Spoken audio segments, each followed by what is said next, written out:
we have Adolf Hitler, then we have Osho, then we have Michael Jackson. Now, I will ask us, what is common to all these people? What do you think is common to all these people?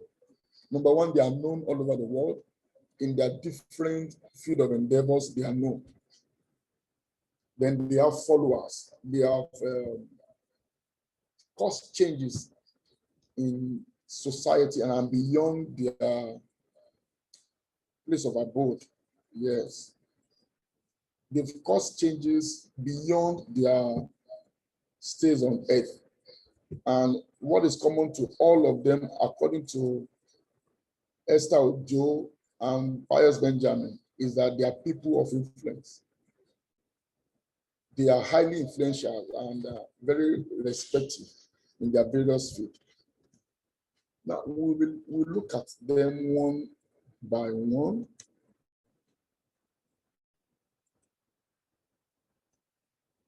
Okay. Let's look at Mahatma Gandhi. He influenced an entire nation to follow the path of non-violence and gain its freedom. Mahatma Gandhi was an Indian lawyer, anti-colonial nationalist, and a political ethicist. He employed non-violent resistance to lead a successful campaign for Indians' independence from British rule. Non-violent protest against their colonial master, non-violence. He was able to influence the whole nation. And even after he has departed, he was assassinated in 1948. And till date, his name is still ringing bells, all right? Then on the other hand, we have Adolf Hitler that influenced an entire nation to fulfill his fanatic ambition. Yeah, to fulfill his fanatic ambition. Thank you, Mr. Victor. Yeah. The first one employed a non-violence to get freedom. The other one employed violence. On the other hand, he was a dictator in Germany between 1933 and 1945, Adolf Hitler. Then we have Osho. He influenced people across the world to follow his ideologies. This man was a religious leader, an Indian guru. Yeah. He formed a new religion and a new religion movement. And all over the world, he has followers. Then we have Michael Jackson, that is also known as King of Pop. Of course, he influenced people, young and old, across the globe to create a fan following that not only adore him, but also try to emulate his dressing, his dance style, and his fashion. All right. So these are people of influence. Now, I want to look at this. So you can see that having an influence on people is one of the key traits of becoming a leader and being successful in any field, whether it is politics, music, business, etc. Hence, it is important that you should know how to influence people. So we want to learn how we can influence people in details. There is a book by John C. Maxwell. The book is titled Power of Influence.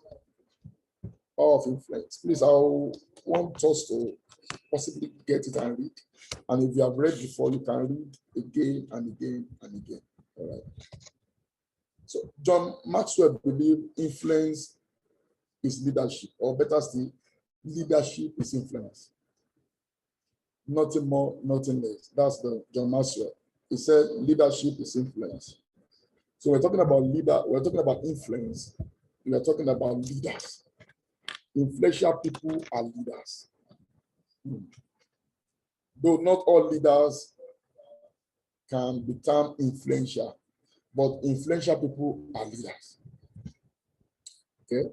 So influence is how you inspire others to take action.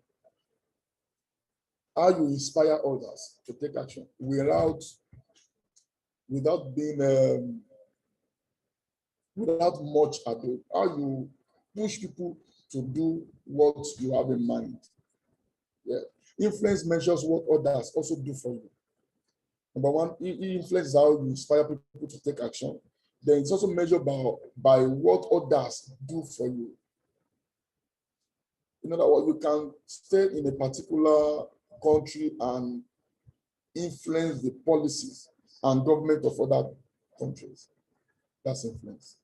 So how influential you are is measured by two metrics. Number one, ability to inspire others, ability to have followers, to have allies, to gather likes, all right? Then the other one is your outreach, your growing out, generosity towards how you reward actions, interaction with others. All these are metrics to measure how influential a man is. Someone said, without the capacity of influence or without the capacity to influence others, your ability to make what you envision a reality remains elusive. Without the capacity to influence others, your ability to make what you envision a reality remains elusive. Because after all, no one can do it all alone. So the ability to employ people, to change people's way of thinking, to push them to do things ordinarily they wouldn't have done. Okay, so that is influence.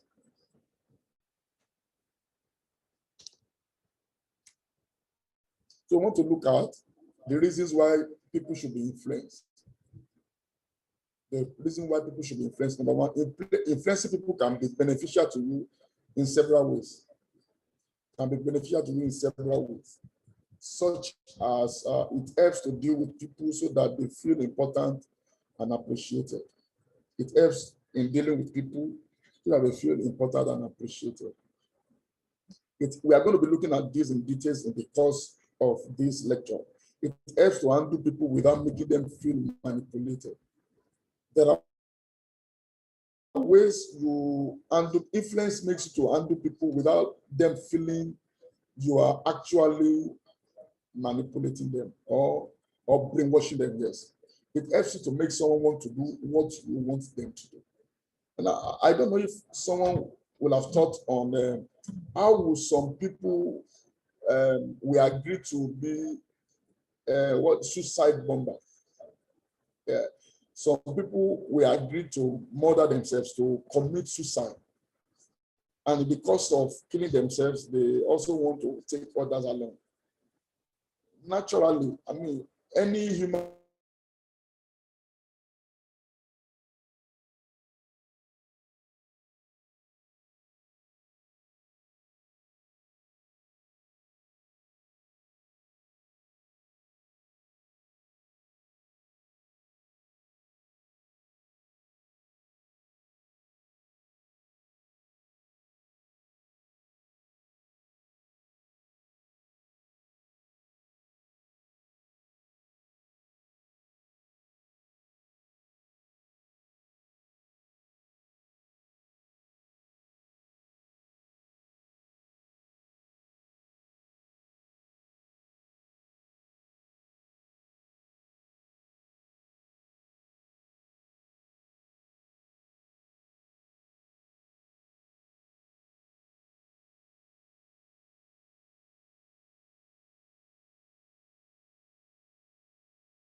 Please, can you hear me now? Hello?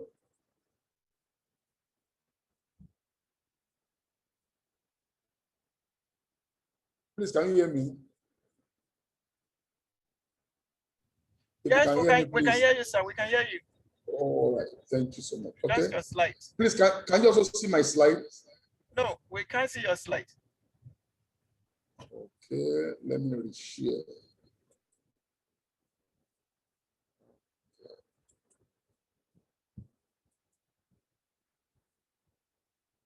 Can you see the slide now, please?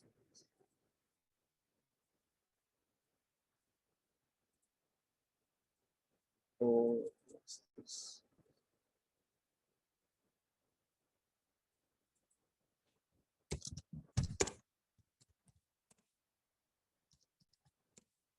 Your slide is on, sir. You can go ahead, sir.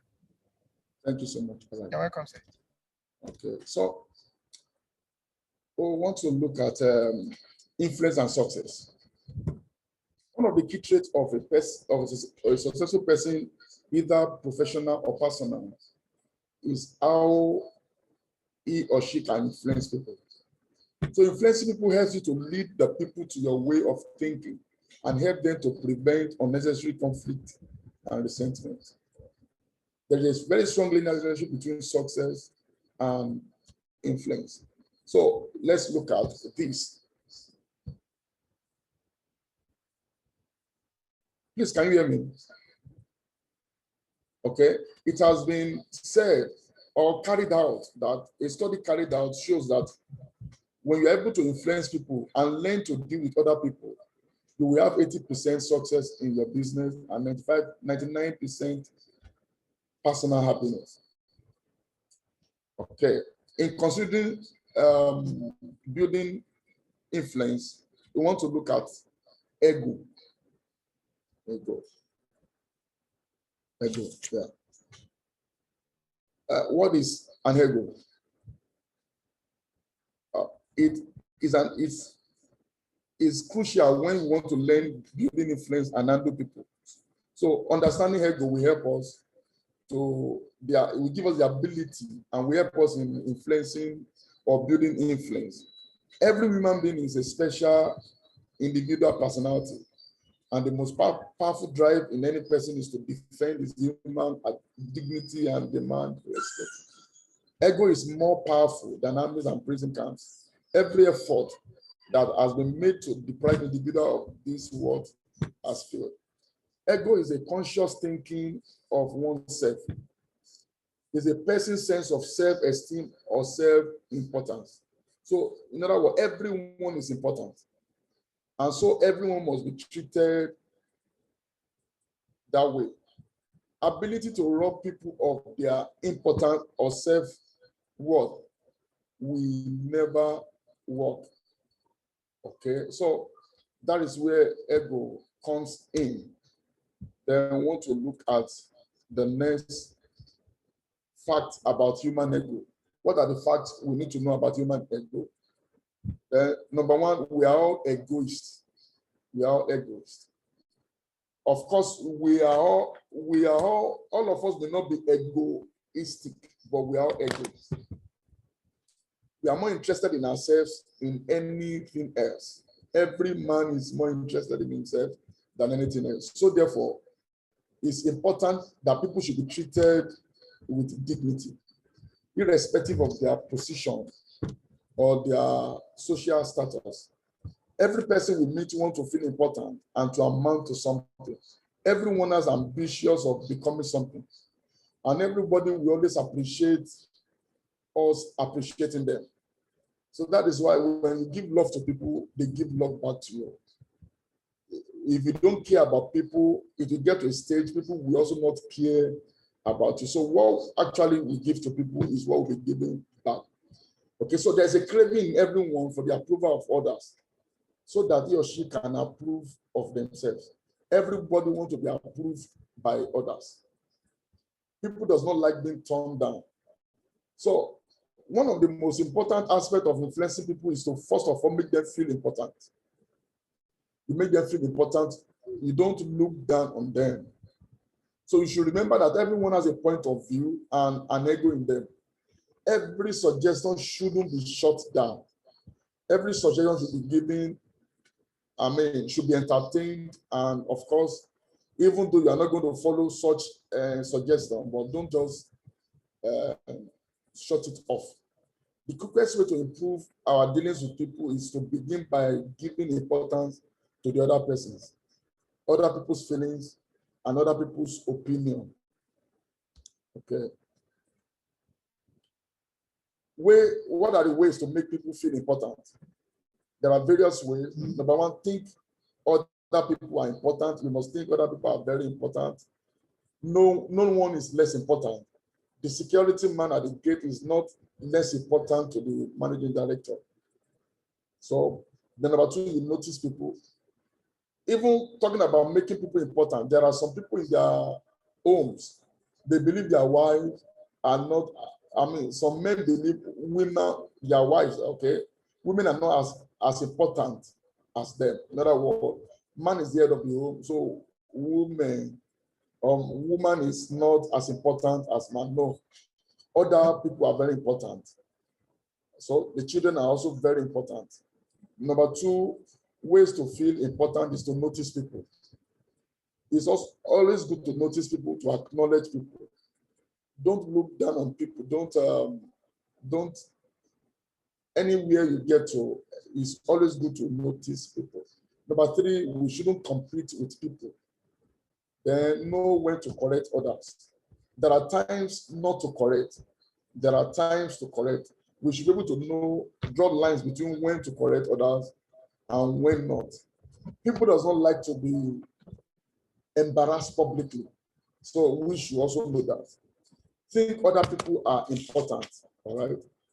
The first rule is to simply convince ourselves and for all that others are important.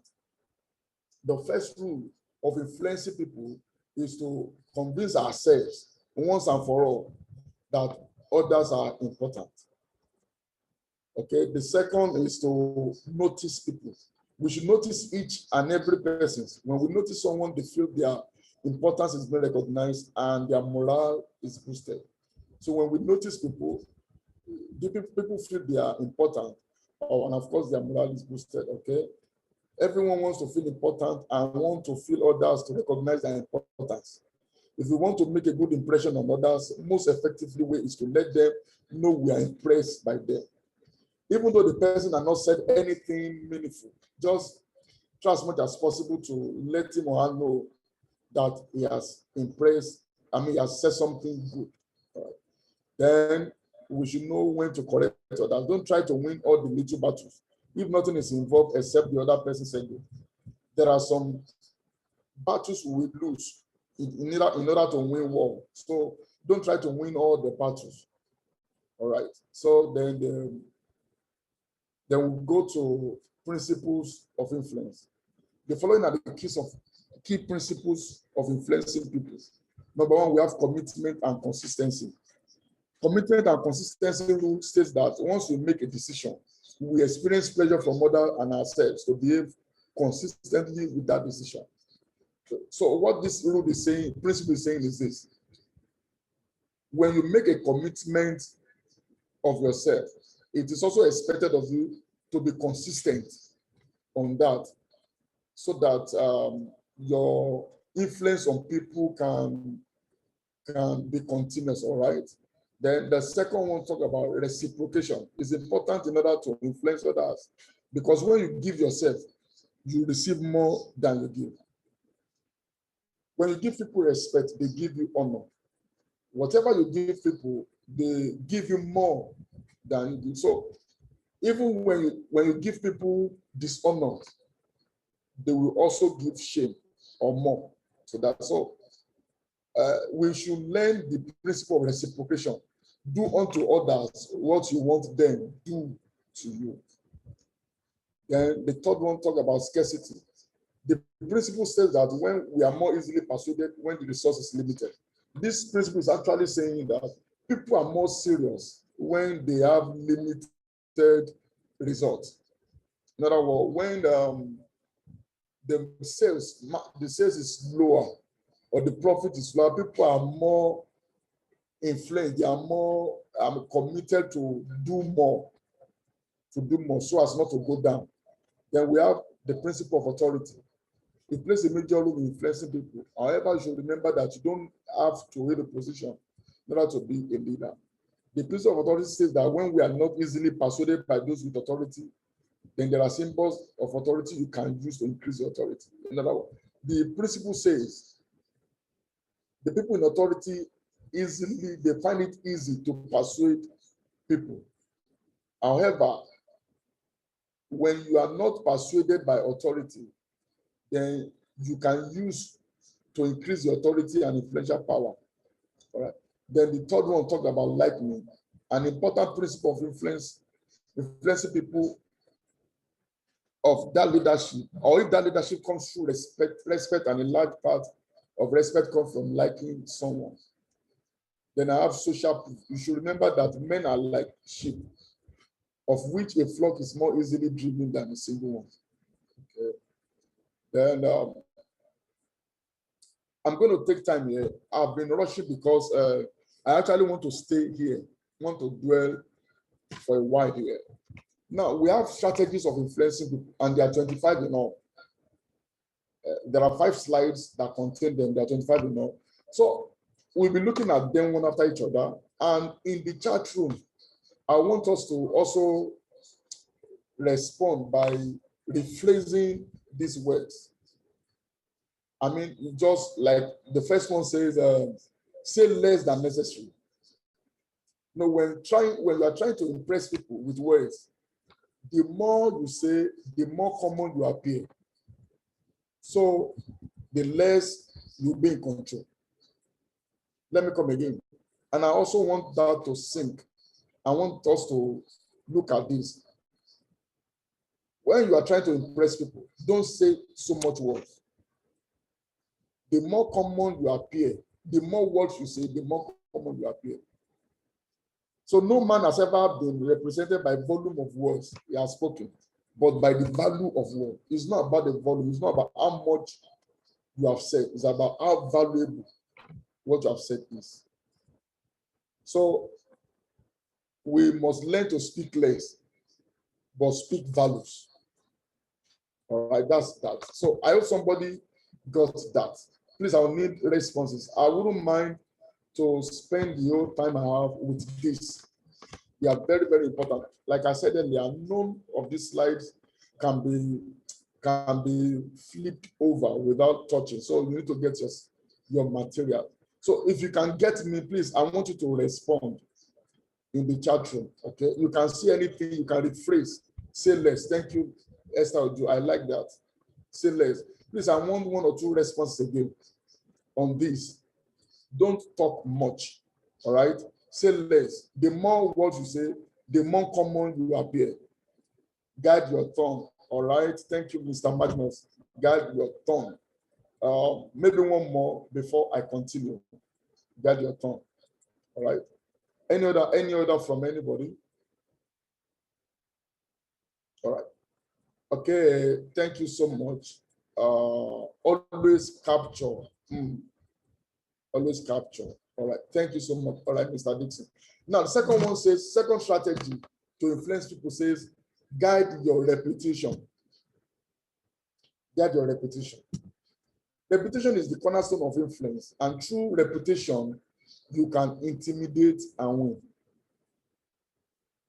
Now, someone said, it takes many good deeds to build a good reputation, but it takes one bad deed to lose it.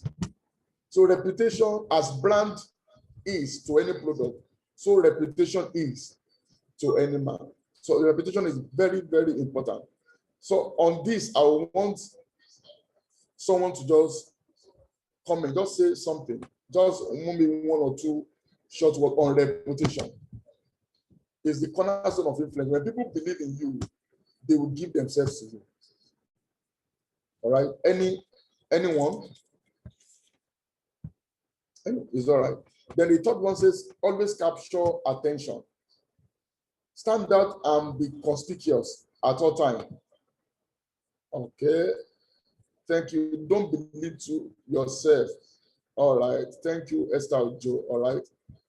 Don't belittle yourself at all costs. Make yourself a magnet of attention by appearing larger, more colorful, and more mysterious. And I said here on this third principle, this third strategy, create and occupy. Everyone have a space. You have a space. Don't stand down, but stand out.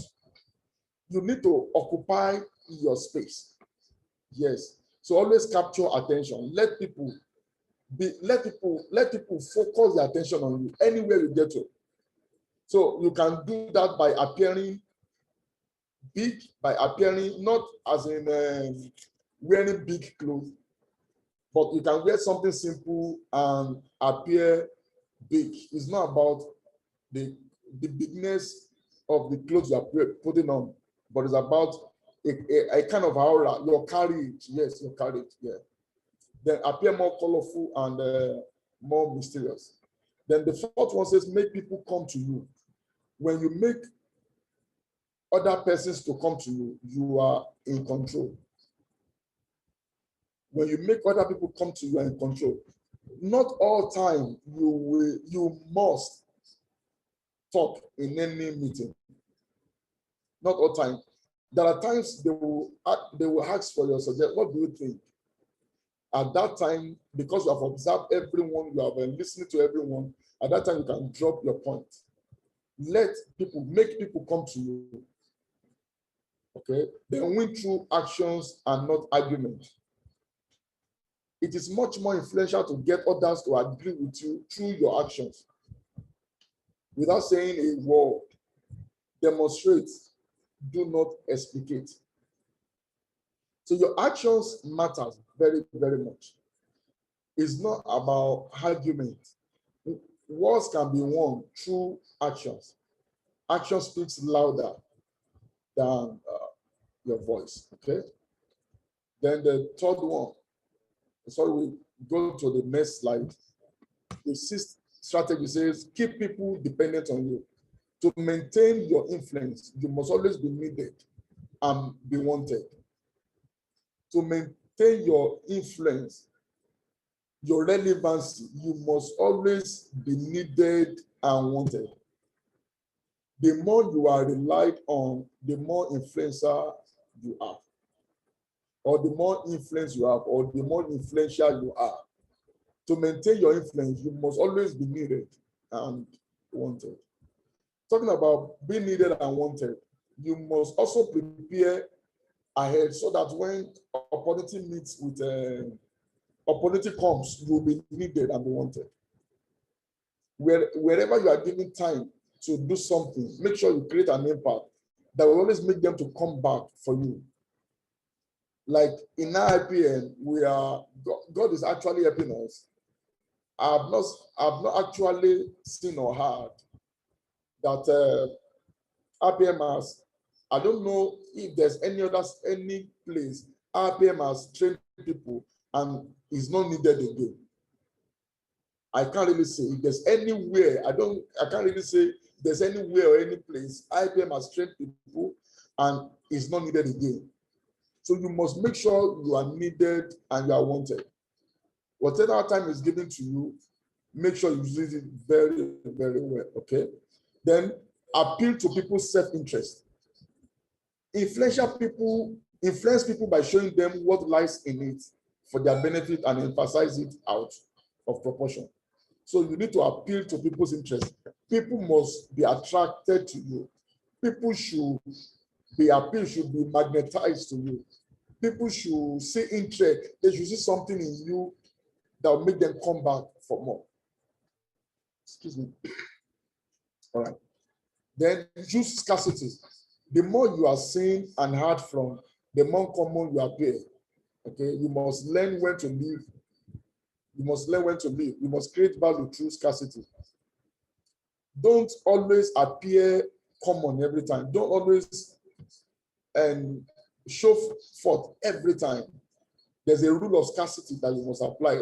Once in a while, just lock yourself, not in your house, but just don't always come up, so that people, when you are too common, your value will not be needed. Okay, never isolate yourself.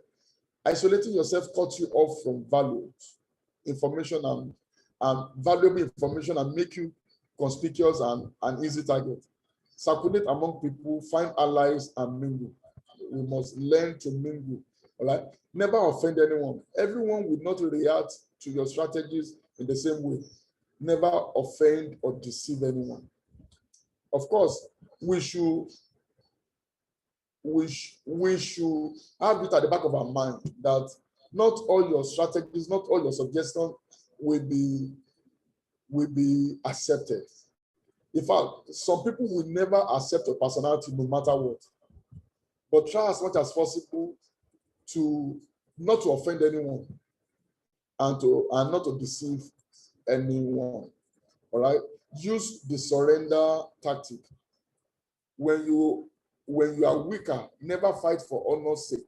Choose surrender instead. We must choose to retreat once in a while.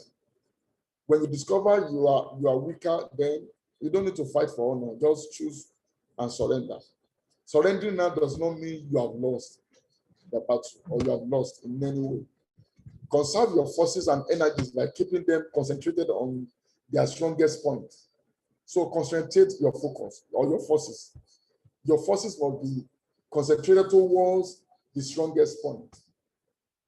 Don't use your force or your energies in doing irrelevant things or minor things, but concentrate your forces, your energy on the main point. All right.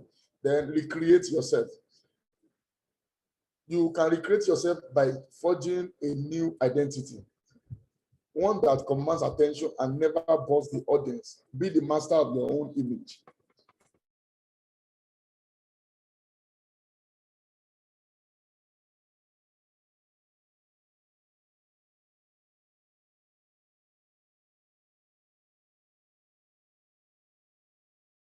So you can recreate yourself. You can recreate as image. All right. Create an image that will cause attention, that people will be attracted to. Then use people's need to believe. People have an overwhelming desire to believe. Become the focal point of such desire by offering them a cause, a new faith to follow. Then keep your hands clean. You must seem an ideal role model of civility and efficiency. Then the next one is enter actions with boldness. Be bold when you are entering into a cause. Enter any action with boldness. Everyone admires the bold. No one honors the timid. Whenever you are given time or chance to speak, boldness must be put forth. People does not like timid people, but they admire bold people. All these influential people that have been mentioned about, that were mentioned in the beginning of this lecture, and many more that have not been mentioned, they are bold. None of them has ever been timid. No timid man or woman can be influential. Both people are admired by everyone. So plan to the end. By planning to the end, you will not be overwhelmed by circumstances and you will know when to stop. You must be a good strategist. You must plan to the end. Then the next one is make your accomplishments serve effortless. Make your accomplishments seem effortless. Your action must seem natural and executed with ease. Your action must seem natural and executed with ease. Don't struggle to do things. Don't struggle with people. Okay? Then control the options. Give people options that come out in your favor, whichever one they choose. Give options and let them choose whichever one, but whichever one they choose, let them come out in your favor. Okay? Then play to people's fantasies. Never appeal to truth and reality, but tap into the fantasies of the masses. Okay, then the next one says, discover each man's weakness. Every man has a weakness, and you must discover each man's weakness. Everyone has a weakness, and you can turn this weakness to your advantage. Okay. Then create your image through attire. The way you carry yourself will often determine how influential you are and how you are treated. So your courage, your charisma is very, very important. Don't dress shabbily. Have your own signature. Have your own. Let people know. Have your own style. Let people know you with a particular style. Okay. Then the first one says, master the art of timing. Timing is very, very important, and you must master the art of timing. Master the art of timing. Never seems to be in a hurry. Hurrying betray a lack of control over yourself and over time. Then merge with others.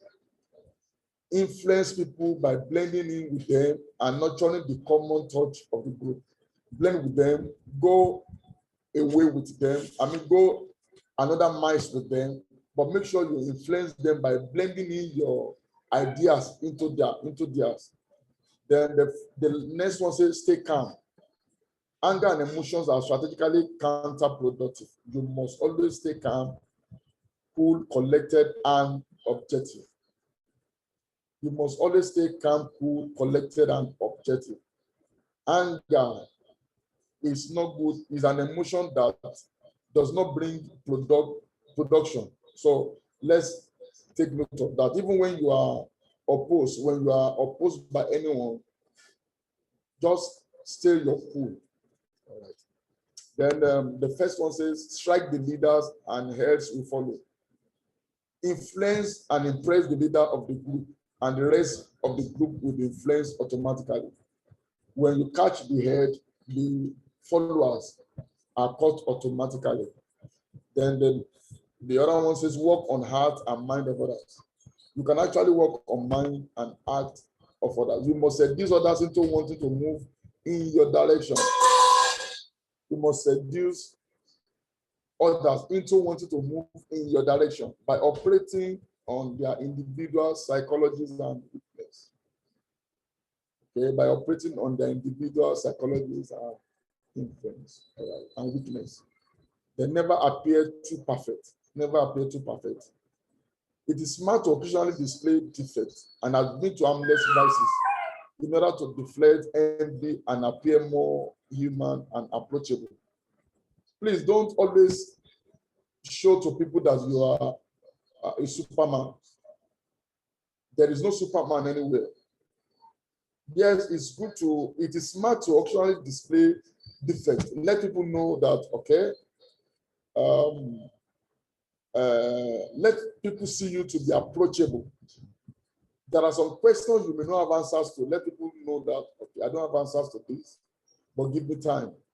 Yes, it is smart to always do that. It's not good to always show to people that we are super and you can do all things and you are omino, or you know all things and you can do all things. Nobody knows all things. Okay, all right. So the next one says use the mirror effect. You can influence people by using the mirror effect. By holding up a mirror to their sides, you seduce them with the illusions that you share their value. Then reform slowly. People are creatures of habit. Make gentle improvement slowly. Okay, on this, I don't know if anybody have any comment on all I've been read so far. Any comment on what I've been read so far? I don't know any point of concern. Any point of concern? It could be an addition. It could be a buttress of any of these points. Please, you can type in the chat room. I'll be glad to read from you. All right. Effective communication is important to influence people. Let's look at communication and influence. Influential people are effective communicators. Considering the four images that were shown in the beginning and every other influential people all over the world, they are effective. As a matter of fact, one of the tools everyone must have to be influential is the ability to communicate effectively. ability to communicate effectively, all right? Ability to express yourself without being misunderstood, without being misinterpreted or being misrepresented. Very, very important. All right, that is effective communication. It's about how information is sent and received between the people. That's communication. Effective communication is about how information is sent and received between people. So communication is not all about sending out information. It's also about how the information is being received. That's why I said effective communication is the ability for people not to misinterpret you, not ability for people not to misrepresent you, or for you not to be misrepresented or misunderstood. All right. So ability is about how information is sent out and received by people. All right. It is crucial for working successfully with others. That's communication. It enables one to maintain good relationship. It maintains good relationship. It allows to accomplish tasks while working with both individuals and groups. Then effective communication motivates. It motivates people. It helps to overcome obstacles. It creates a comfortable, trustful, and psychologically safe feelings. So, what are the guidelines for effective communication? Clarity. Every communication must be clear, okay? Completeness must be completed. Then we have conciseness. It must not be too long. Conciseness, brief. Then it must be considerate. There must be a consideration. The you attitude must be there. Then we are going to look at this in details. It must be accurate. Then must also be concrete. Concreteness, the validity, the genuinity. All right. Then courtesy. Let's look at them one after each other. Okay, so barriers of effective communications. Barriers of effective communication. Inaccurate interpretation, ignoring or misunderstanding nonverbal signals or implicit messages. Then we have selective perception, selecting only certain elements from a message, hearing an expected message. So people can select a particular aspect of a message as what actually they believe they want to hear. So selective perception, people perceive. Everybody is privy to his own opinion, but when you are giving a message out, people tend to select what they want for themselves. So we must be careful. We must take note of this. Then linguistic impact of language, style, tone, speed. It's not possible for a non-Hausa speaking man to, when you are speaking to such Hausa speaking group of people, or Igbo groups, Igbo speaking group of people, or Yoruba, or whatever language, or Ewe in Ghana, you must speak the language they understand. All right, and the style of your speaking, whatever, should be monitored. Your speaking style should be monitored. The tone of your voice should be checked. Then the speed at which you speak should also be checked. When you speak too fast, people will not understand. It will cause a barrier to communication. When you are too loud, people may not hear you, but they'll be hearing noises. Then your style of speaking must also be considered to have an effective communication. Then we have semantics. Different perceptions, meanings that different people attach to the same words. So there are words with different meanings. So we must be able to define fully what we are trying to say. Then another one is physical. When you are too tired, your state of health affect your communication. When you're too tired, then your communication can be bad, can be affected. All right. Then we have emotional and psychological. Expressing emotions, being defensive, negative, assertive, conflict, religion, politics and values, personality, experiences, lack of confidence. All these can be a barrier to effective communication. If your emotions are not well expressed, then people will misinterpret or misunderstand whatever you are trying to pass across. Then when you are being defensive, in some cases, people will not actually get your point well.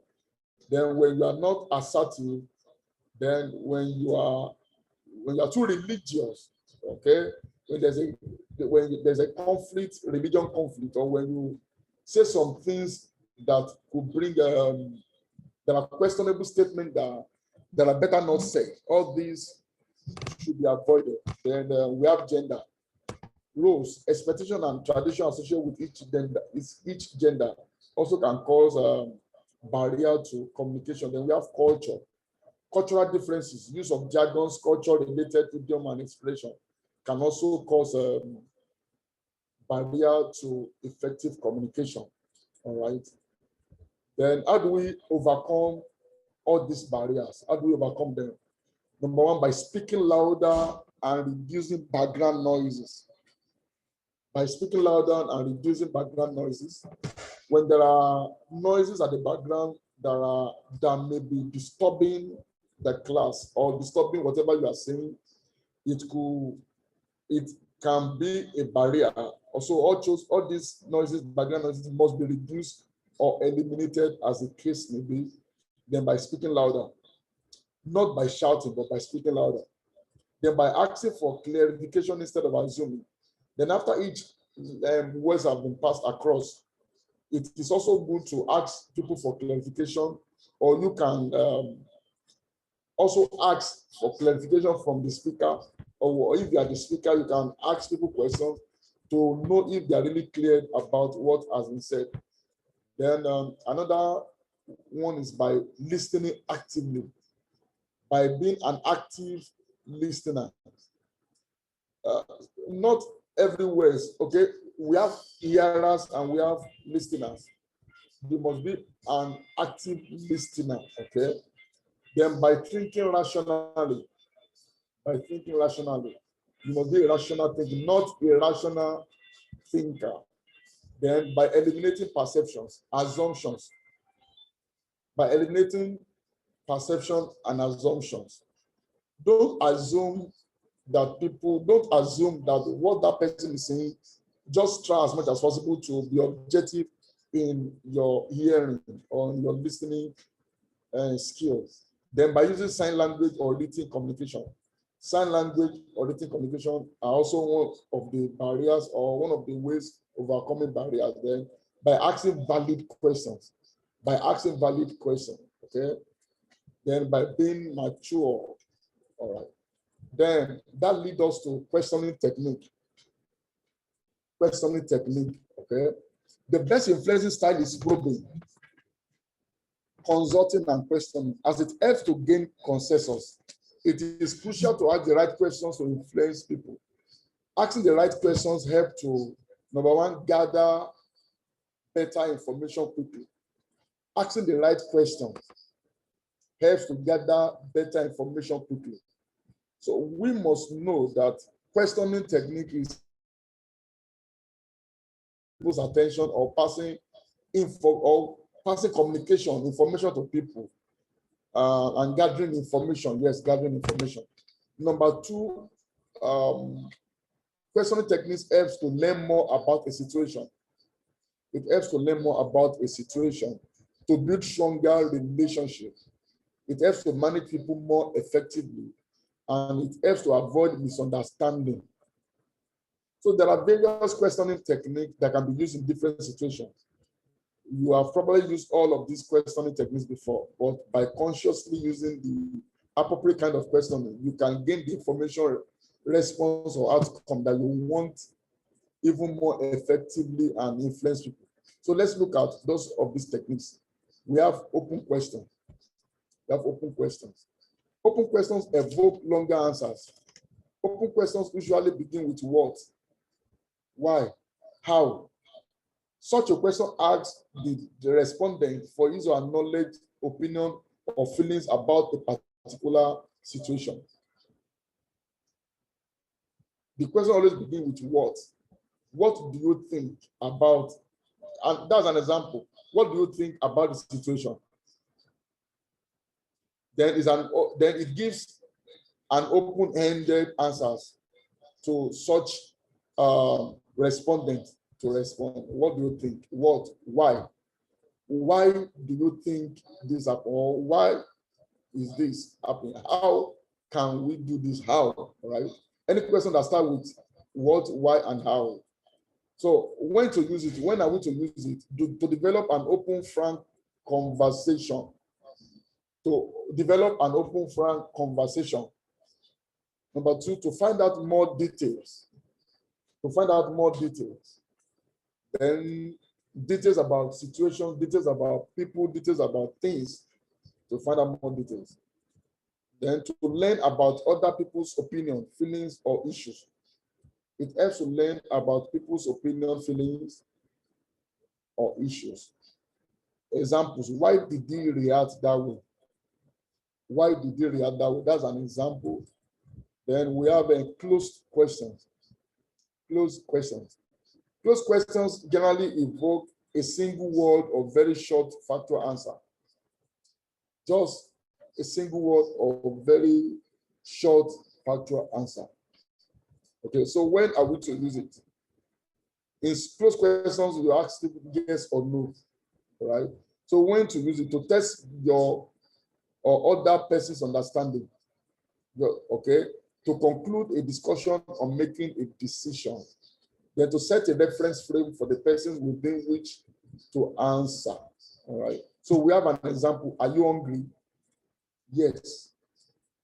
Are you hungry? No. So we have a funnel questions. Asking funnel questions involves starting with general questions and then zooming in on a point in each answer. Then you move on to asking more and more details at each level. Hence, generally, when using funnel questioning, start with closed questions. As you progress through the funnel, start using more open questions. So when are we to use them? To find out more details about a specific point. Then to gain the interest or increase the confidence of persons you are speaking with. To gain the interest or increase the confidence of the person you are speaking with. We have examples. How many people were involved in the fight? About 7. Were they kids or adults? Mostly adults. Then the question keep coming like that. All right. Funnel. The beginning starts small, but it expands as it progresses. Then we have probing questions.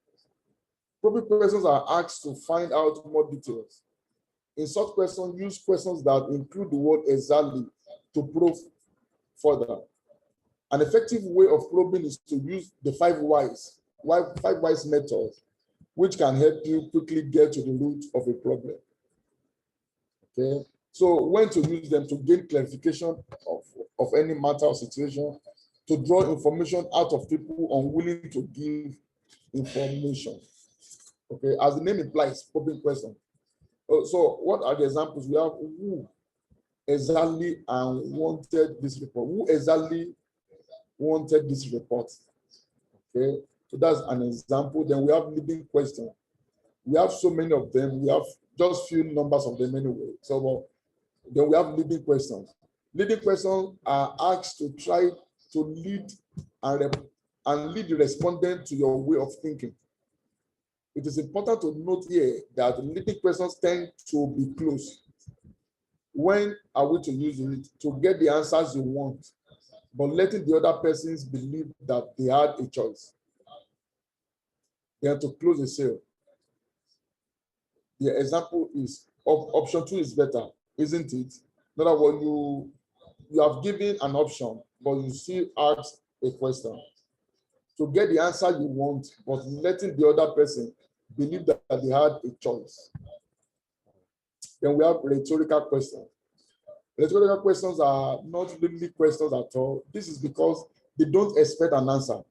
They are really just statement phrased in question form. Usually, such questions are used because they are engaging for the listener as they are drawn into agreeing. So when are we to use them? To engage the listener. So we have an example. Isn't that a great display? It's not. It's actually not a question, but it's just to get your listener agree to your point. Then listening to build influence. Listening to build it. So what has listening to do with influence?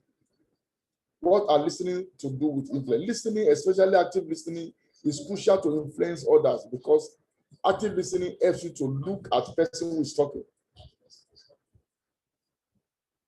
When you are listening to people, you should look at the person talking. So it helps you to look at who is talking.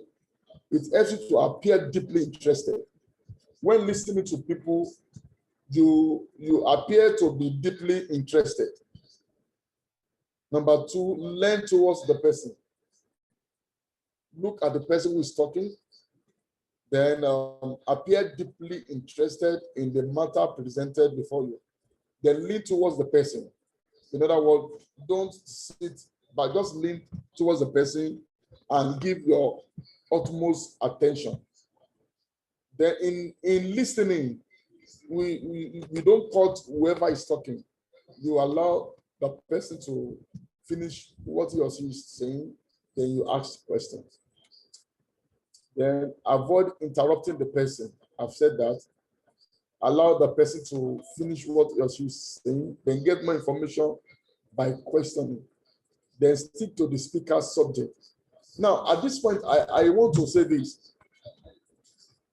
When someone is bringing a case to you, it's possible the person may not want to tell you the whole story. The person may not want to tell you the whole story. There are some unsaid words or some words that such a person would not want to say. So it's not left for you as a good listener to know through the statement or whatever the person is saying, to know that there are some unsaid words, there are some words that are hidden, and questions can bring this out for you to get to the root of the matter. Okay, stick to the speaker subject. Now, for another word, don't digress. Then use the speaker's word to get your point across. All right. So we want to look at active listening. The most important aspect of communication is listening. If you want to be able to influence people, then you have to be able to listen. Active listening is essential to influencing those around you. Listening well can help to understand the need of others and hence influence them. Listening well can help to influence the need of others and hence influence them. Is when you listen to people, you know their heart cry, you know what they want, you know their need, and when you meet their need, then they are attached to you. Then that is an influence. Then obtain information. Listening is important because it helps us to obtain information. It helps us to understand. It helps to enjoy. Then it helps us to learn. However, it has been found through various studies that we remember between 25% and 50% of what we hear. So what is important is to become an active listener. It has been found out various studies that we remember 25 to 50% of what we hear. So what is important is to become an active listener. Active listening involves making a conscious effort to hear not only the words of the speaker, but also to try to understand the complete message being sent. To hear not just the words, but to understand the complete message being sent. In various ways, we have come across people that will tell you things, but in the heart of their heart, They are actually not saying what they want, but you, if you're a good active listener, you'll be able to get the point such a person is making. So it's it takes a conscious and intentional effort to hear not just the words that the person is speaking, but also to understand the mind of the messenger or the complete message that is being sent to you. So there are 5 keys of active listening that helps in active listening to the speaker. Number 1, you pay attention. Number 2, you show that you are listening. Number 2, you provide feedback. Number 4, you defy judgment. Number 5, you respond appropriately. We are going to look at each other in detail. Pay attention. Pay your complete attention to the speaker and acknowledge the message. Look at the speaker directly. Do not get distracted from listening by environmental factors. I've said this to people so many times. When someone is speaking to you, it is an error to press phone or to get the person distracted. So we must look at the speaker directly. Just look at the face directly and concentrate on him or her to get the message. You must pay attention. Do not get distracted from listening by environmental factors. Then listen to the body language, the speaker's body language. It's possible to be saying something and mean another. As a counselor, I've come across people that will be saying hey, and what they mean is B. So it's good to listen to people and also read their body languages. Okay, refrain from side conversations when listening in a group setting. Then we have show that you are listening. Show the speaker that you are listening by using your own body language and gestures. By using your own body language and gestures, not occasionally. So that just not occasionally. You smile when there is need for facial expression. Then you keep your posture open and inviting. Then use small verbal comment like yes, or something like hey, yeah, okay, just to encourage the speaker to continue. All right. Then provide feedback. Paraphrase whatever is being said to reflect your understanding of what is spoken or what is being spoken. Just for you to get clarification, just make sure you paraphrase what has been said by that person to actually get what that person has said. All right. Ask questions to clarify certain points. If there are points that need to be clarified, don't assume that you have gotten it. Ask questions to clarify. Then summarize the speaker's comment periodically. Summarize the comment periodically. All right. Then we have defy judgment. Allow the speaker to finish. Don't judge. Don't jump into judgment. Do not interrupt speaker while they encounter or why. Do not interrupt the speaker with counter argument. Do not interrupt the speaker with counter argument. All right. Then we have the next one. Respond appropriately. Be frank, open, and honest in your response. Be frank, open, and honest in your response. Put forth your opinion respectively. Then treat the other persons as you would like yourself to be treated by others. We must respond and we must be honest with our responses. Right? Okay. At this point, I don't know, does anybody have any question? I have just 5 minutes more, and I'm still far from finishing the slides I have here. So please make sure you get your materials. These materials are highly loaded and they are very, very good. Please get yours. I don't know if there's any question, please, you can begin to put them in the chat room while I'll be rounding up. Then using body language to influence people. How do we use body language to influence people? All right. Non-verbal communication, also known as body language, forms the difference between the words people speak and our understanding of what they are saying. I've said this over and over that everybody speaks, whether we are verbally speaking or not. We speak all the time. We pass messages across to people all the time with the way we look, with the way we walk, with our gestures, with everything around us, even with the way we dress, even with the colors of our dresses. We pass messages to people. We pass messages to people. So gestures, body language, it forms difference between the word that is spoken and what the person is actually saying. So we can understand people better if we develop an understanding of the science and signals of body languages. We can understand people better if we develop an understanding of the science and signals of body languages. So we can use the knowledge of body languages to portray a positive self-image and also understand other people very well. Okay.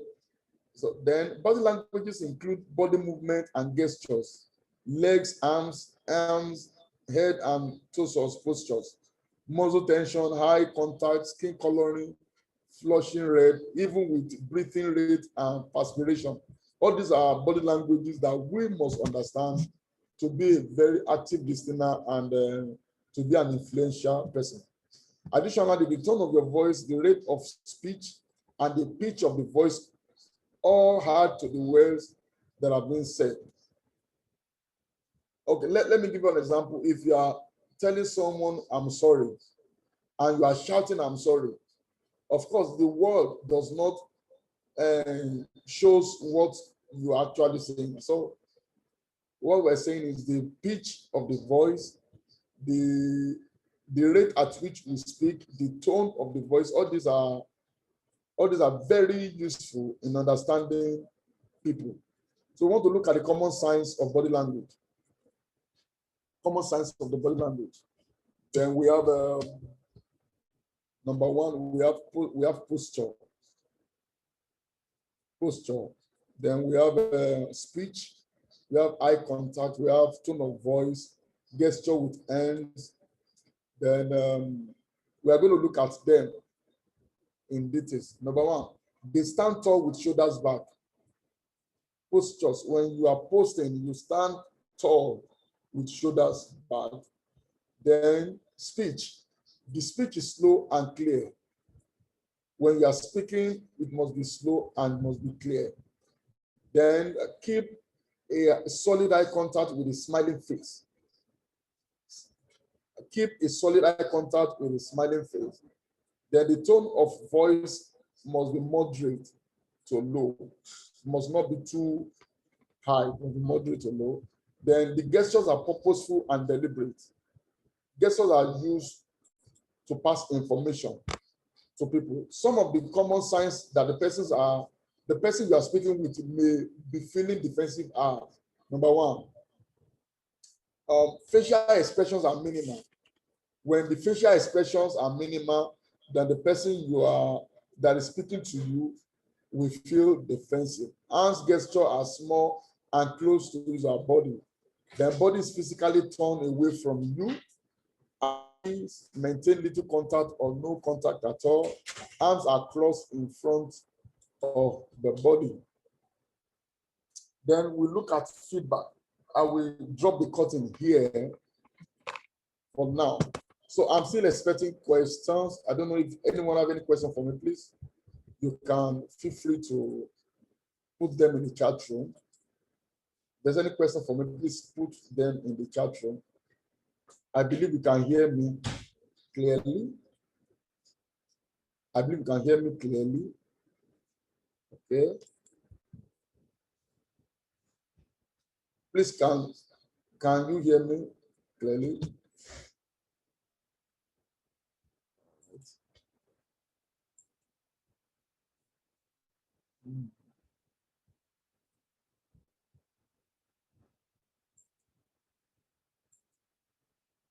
Okay, feedback.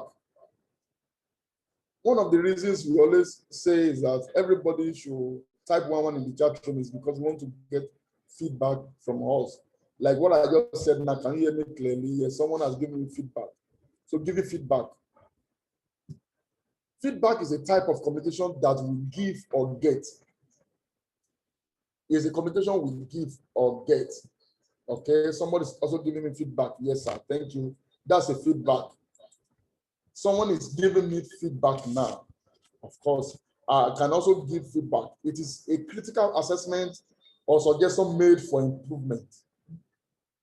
Okay? Feedback is crucial in communication as it helps to have honest relationship. There are some people, they don't wait for feedback.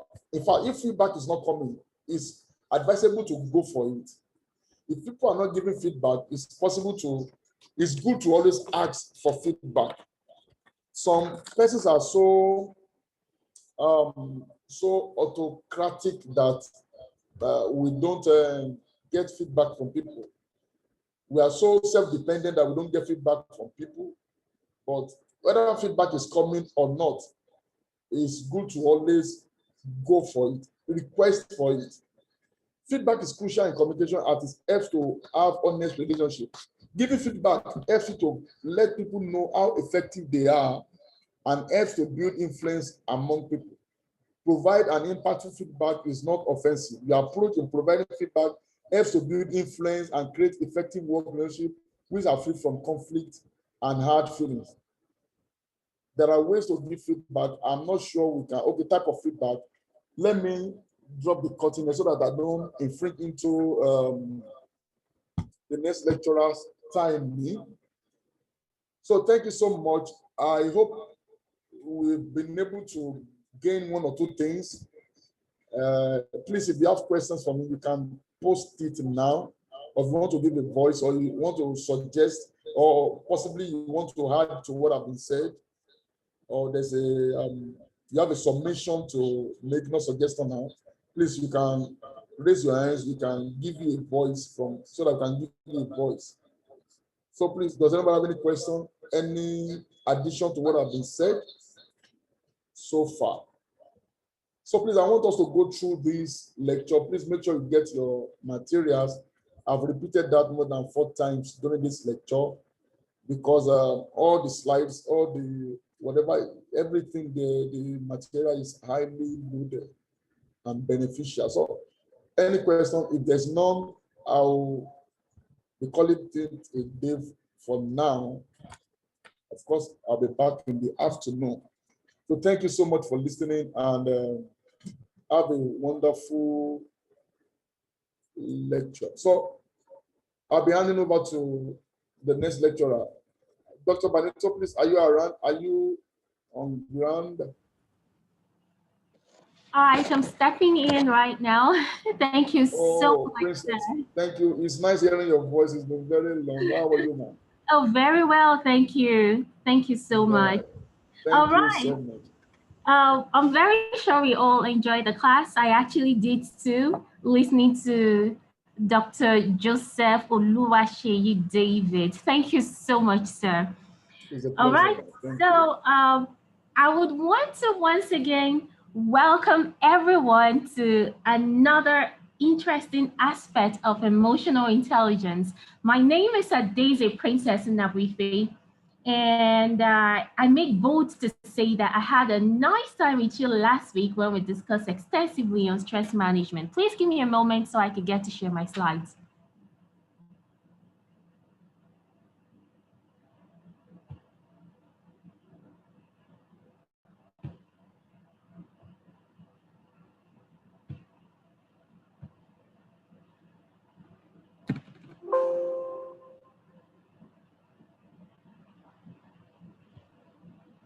All right, so can you all see my slides? Can you see my screen? Please, if you can see my screen, I would really appreciate it if you could type yes in the chat room. That way I know that you can hear me and you can see my screen. Okay, Jason can see my screen. Dixon can see my screen. Veronica can see my screen. Courage, thank you. Okay, so that means that my screen is very clear. Everybody, for Lashadi, thank you so much. Joseph. Okay, so everyone can see my screen. Today, I'll be taking you on persuasive skills. persuasive skills. I hope we'll all learn something from this class. As always, in simple terms, please, can anyone tell us what persuasion is? In simple terms, like very simple terms. Can anyone tell us what persuasion is? Please, I'd like to see in the chat room, just drop it so we can get to see. This class is going to be very interactive because it's very practical. It's something that we do all the time. We get to persuade people, people get to persuade us to do something for them, or we persuade people to do something for us. So in a very, very simple term, can anyone tell us what persuasion is? I'm waiting, please. Persuasion. What is persuasion? No idea? Okay. You're muted. Oh, no, but you could just put it in the chat room. I'd like to see. Okay, fine. If you want to say something, let me unmute you because I would like all of us to participate in this. If you want to say anything, please indicate by raising up your hand so I can unmute you. Okay. All right. So Jason. To me, persuasion is the ability to convince people to do an action that you want them to do, or to be on your side. That's really simple. Thank you. Thank you very much. Okay, I think I have another one here. Folashade Daniel is saying, making people change their mind about certain things or do something for us through our words or actions. Thank you very much, Jason. Thank you, Folashade, for your input. Okay, I think I have another one from Veronica. She says it's the ability to force someone to do something positive. Thank you very much. So that tells me that we all have an idea about what persuasive skills is about, what persuasion itself is about. I appreciate your input. All right, so let's go right into it. Let's go right into it. What is persuasion? Persuasion is the process by which a person's attitude or behavior without duress is influenced by communications from other people. One's attitude and behavior are also affected by other factors, for example, verbal threats, physical coercion, one's physiological states. We could also say that persuasion is the process of communication that is intended to induce belief or action and of moving others by argument to a position or a particular course of action, either temporarily or permanently. We can see that persuasion is both an art or a science. Although there is no magic involved, it's actually based on scientific knowledge. The science of persuasion or science of influence comes from social physiology, psychology, and social psychology is the scientific study of how people's thoughts, feelings, beliefs, intentions, and goals are constructed within a social context by the actual or imagined interaction with others. I'm sure at one time or the other, like I said earlier, you may have persuaded someone to do something for you, and you most likely employed the use of art and science in your interaction with that person without really knowing what you were doing. Now that brings us to the art of persuasion. Persuasion happens everywhere. You may have to persuade people for anything, right from the deadlines of a project to which person will do what chore at home. In the real world, it is sometimes difficult to ascertain whether your persuasion skills are good or bad. You may think that you're a good persuader, but in reality, it may just be the opposite. Even before you persuade, it is very important that you know exactly what you're persuading the person to do and what people can be persuaded for. It is really very important. Now, in this class, we are going to examine a lot of things against this backdrop. Let us see what the outline of this class is. In this class, we're going to discuss the importance of persuasion, steps of the persuasion process, the role of communication in persuasion, how to use either for persuasive writing, the rhetoric of persuasion, the major principles of persuasion, how to persuade others, the use of positive body language for persuasion, the framework theories for applying persuasion, strategies for developing persuasion skills, the storytelling technique of persuasion, the steps for building rapport, characteristics of a good persuader. So you can see that this lecture is packed full of a lot of useful tips and information. And the best way you can benefit immensely from it is by 1, paying rapt attention. 2, taking down valuable points, because I'm sure you're going to have a lot of it at the end of this class. 3, looking for practical ways you can practice what you have learned. It's one thing to learn and another thing to practice it. It is when you practice it that what you have learned can be put into good use. And then you'll be able to see yourself as not just a hearer, but also a doer of what you have learned. Now, that way, emotional intelligence will be more real to you, and it will be a lot easier for you to build your EI. If all of us in this class are not looking for ways to improve in our emotional intelligence, we will not be here. The fact that we're here shows that we understand the importance of emotional intelligence and we want to build it so we'll be able to do better and be better. So are we ready for this class? Haven't seen the outline and everything that is packed in it. Are we ready? If we're ready, please type yes in the chat room and then we dive right into it. Please, are we ready? I want to see your response, please. Are we ready? Okay, we are ready, we are ready, we are ready. Thank you, everyone. Thank you, thank you, thank you. We are all ready. Okay, now let's go right into it.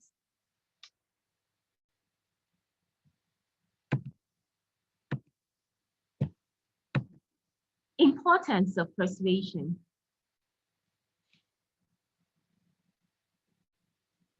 What is the importance of persuasion? It helps to deal with people so that they feel important and appreciated. It helps to handle people without making them feel manipulated.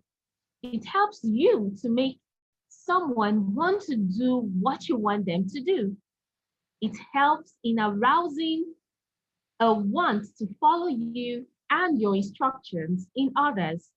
It will help you to learn how to make people you like. It can help you to win people over to your way of thinking. It helps to change people without causing offense or arousing sentiment. This is something that a lot of people are struggling to do. And that's why some people are good at it and some people are just not. And that's because they fail to understand the importance of it, why they should do it, and how they should do it. The last part says it helps to change people without causing offense or arousing sentiment.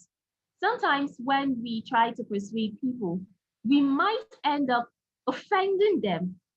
We will only offend people when we're trying to persuade them to do something if we do not have a good art of persuasion. And that is why we're here. We're going to understand how we can do this. There are steps of persuasion. And we have 4 steps here. Step 1, establish credibility and trust in yourself. Step 2, find a basis of common ground. Step 3, provide vivid proof. And 4, connect at an emotional level. Okay, so we're going to take each of these steps one after the other. The first one is establish credibility and trust in yourself. The first step of the persuasion process is to establish credibility and trust in yourself in the mind of the audience. The audience can easily notice when you don't believe in what you're telling them. They can easily tell when you're not convinced in yourself that what you're telling them is something that you yourself would want to do or what you would want others to do. They are not foolish, they know. So if they're able to sense in you that you're doubting yourself or that you're not sure of yourself, you're not confident in what you're telling them, you will lose credibility. Now, you can do this by using your expertise and knowledge in the field that you're speaking about, by building and then appealing to the strong relationships that you share with your audience, by carefully listening to others and their opinions, and by using your history of good judgment to appeal to other persons' individual personality. It's very important you do this. If you do not understand the people you're talking to or the person you're talking to, then it will be difficult to captivate their interest. It will be difficult for you to reach their hearts.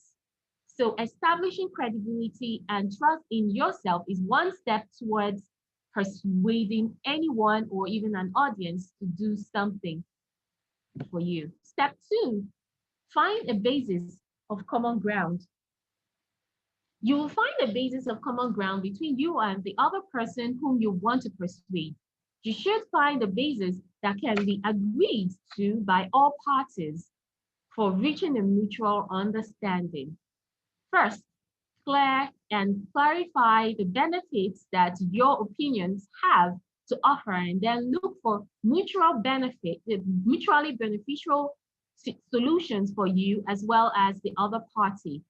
Once you have found the mutual benefits, you should clearly, that word is underlined, clearly state and define the advantages and benefits to the other party. So let's say I'm trying to make you buy my product and you don't even see why you should buy the product. You don't even understand why you should buy the product because you don't need it. And then I'm telling you, oh, the product will do this, it will do that, but it's something that is not part of your wants list, is not something that is part of your need list.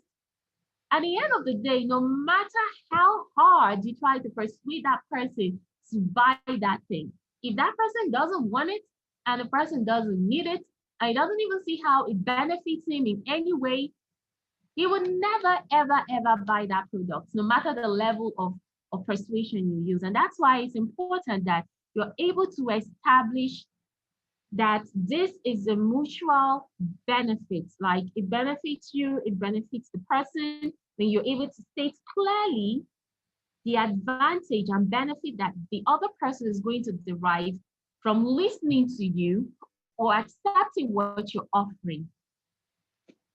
And that takes us to step 3, provide vivid proof. Provide vivid proof. This step involves presenting your audience with vivid or clear proofs to support your statements and opinions. You can use logic and facts to support your statement, using imagery and metaphors to help other person compare and understand your opinion. You can use stories and examples to help other people associate with your ideas and feelings. You may use numbers to prove your statements by presenting spreadsheets or support your statements. Whatever works for you, use it very well. If you're to use imagery, use it. A lot of people are captivated by the things they see more than just the things they hear. Some people, it might just be what they hear is just enough for them to agree. So you're going to understand the kind of people you're talking to. If it is easier if they're going to accept what you're offering them based on the things that they can see, then use imagery. If it is only by the things that they hear, then you have to work hard to make sure that your statement will be very effective.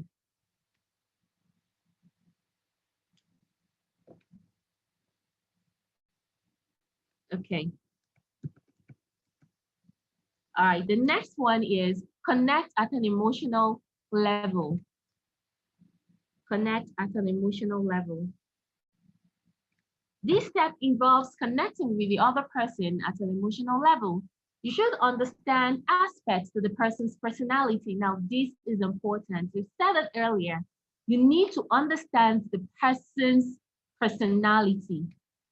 Is it the person that if you just talk to on a very peripheral level, the person will just key into what you're saying, or you need to do active research before you be able to come up with something you're going to present to that person before the person buys into your idea or key into what you're trying to persuade the person to do. You have to be sure of the person's personality.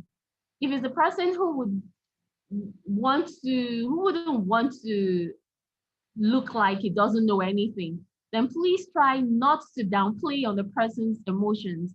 Try and make the person feel good about himself.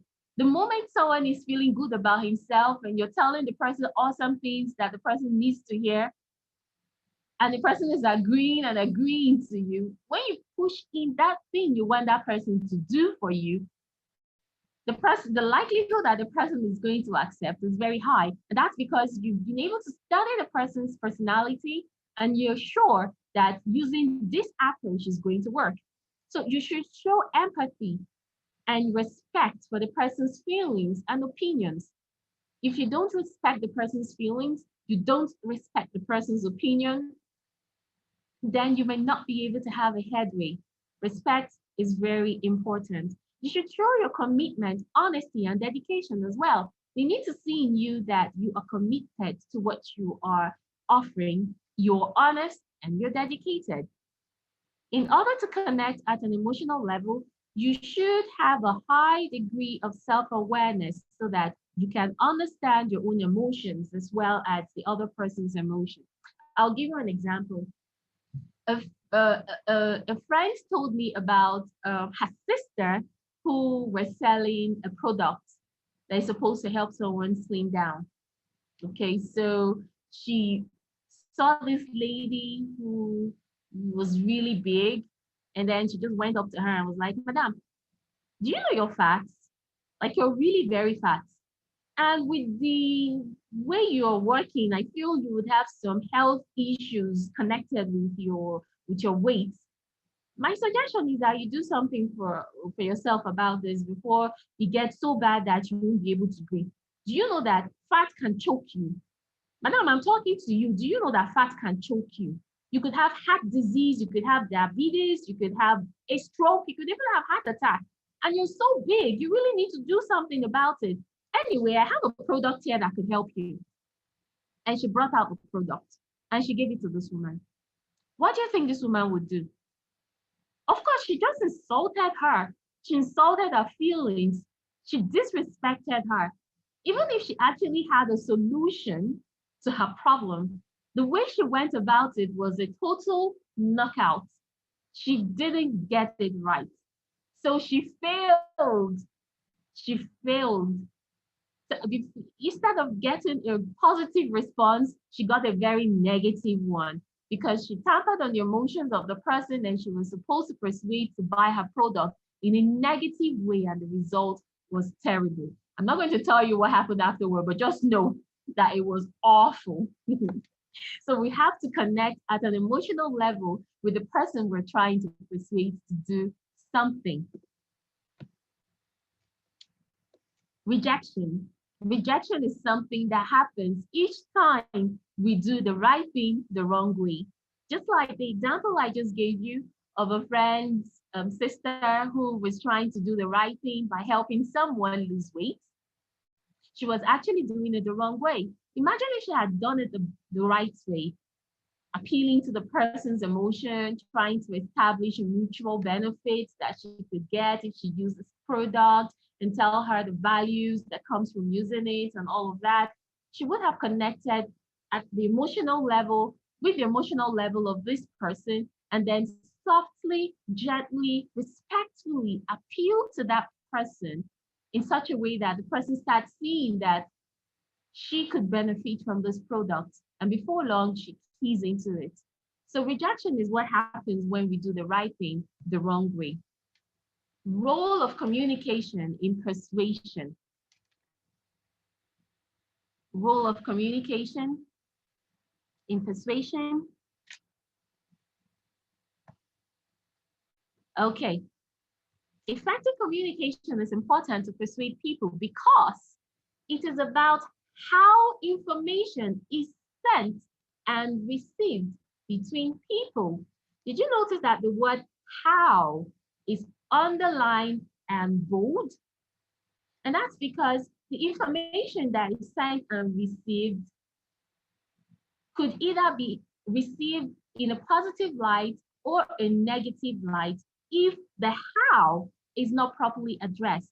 So how you say something and how the person you're talking to receives the information could determine if you're properly communicating in your persuasion, if you're doing it right, if you're doing it wrong.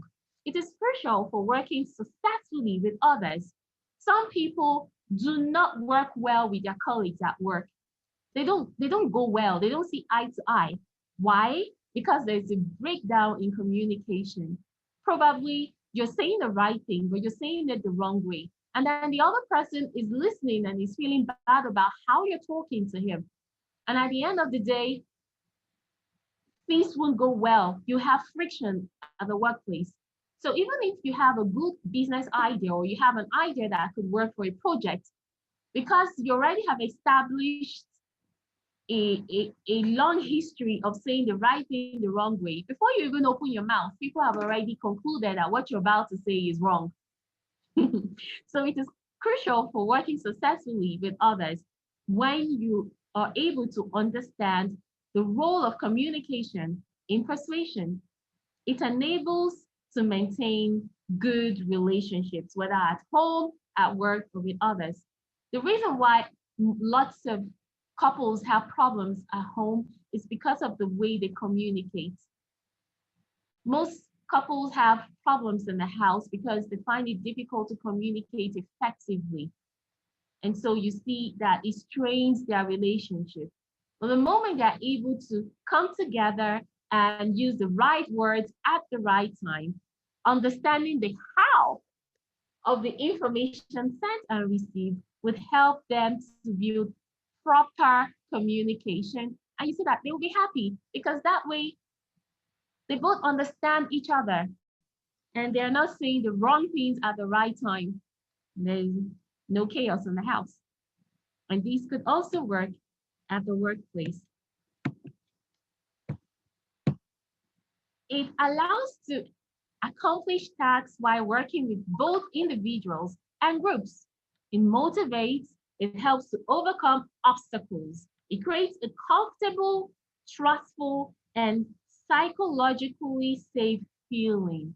When someone is talking to you with a very calm, smooth voice, and then you're not feeling like the person is harassing you or trying to intimidate you or is trying to, you would just feel relaxed, you feel at home, you want to keep listening. That's why radio stations get to employ people with beautiful voices to work with them. Imagine if someone sounds terrible and the person is working in a radio station, you wouldn't be enthusiastic to tune to that station because the person really sounds awful. When you notice all these people who work there, they sound really good. And sometimes you just tune into the radio station because you want to listen to the rhythm of that person's voice and it's soothing, it's relaxing. Now imagine if that person is trying to sell a product to you using such sweet voice. Without even listening so much, you would just be like, yeah, so what is it? Yeah, how much, because the person has gotten you with how the person is saying it, making you feel safe. even if you can't even see the person. Now I'm wondering if my voice is having the same effect on you. Either for persuasive writing. This is another part of persuasion. Another part of persuasion. By the way, are you all hearing me? I'm beginning to feel like, can you hear me, please? Please, if you can hear me, type 1 in the chat room. Let me be sure that we're together. Oh, Jason, yeah, Jason can hear me. Esther Ojo, thank you. You can hear me. I was beginning to think I was talking to myself because really I enjoy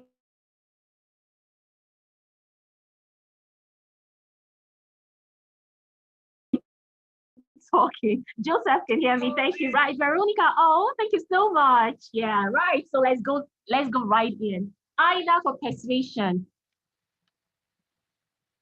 Either for persuasion. Either one of the most common tools for persuasive writing is either. The acronym either stands for attention, interest, desire, action. Now let's start with attention or attract. You can grab people's attention by using powerful words or a picture that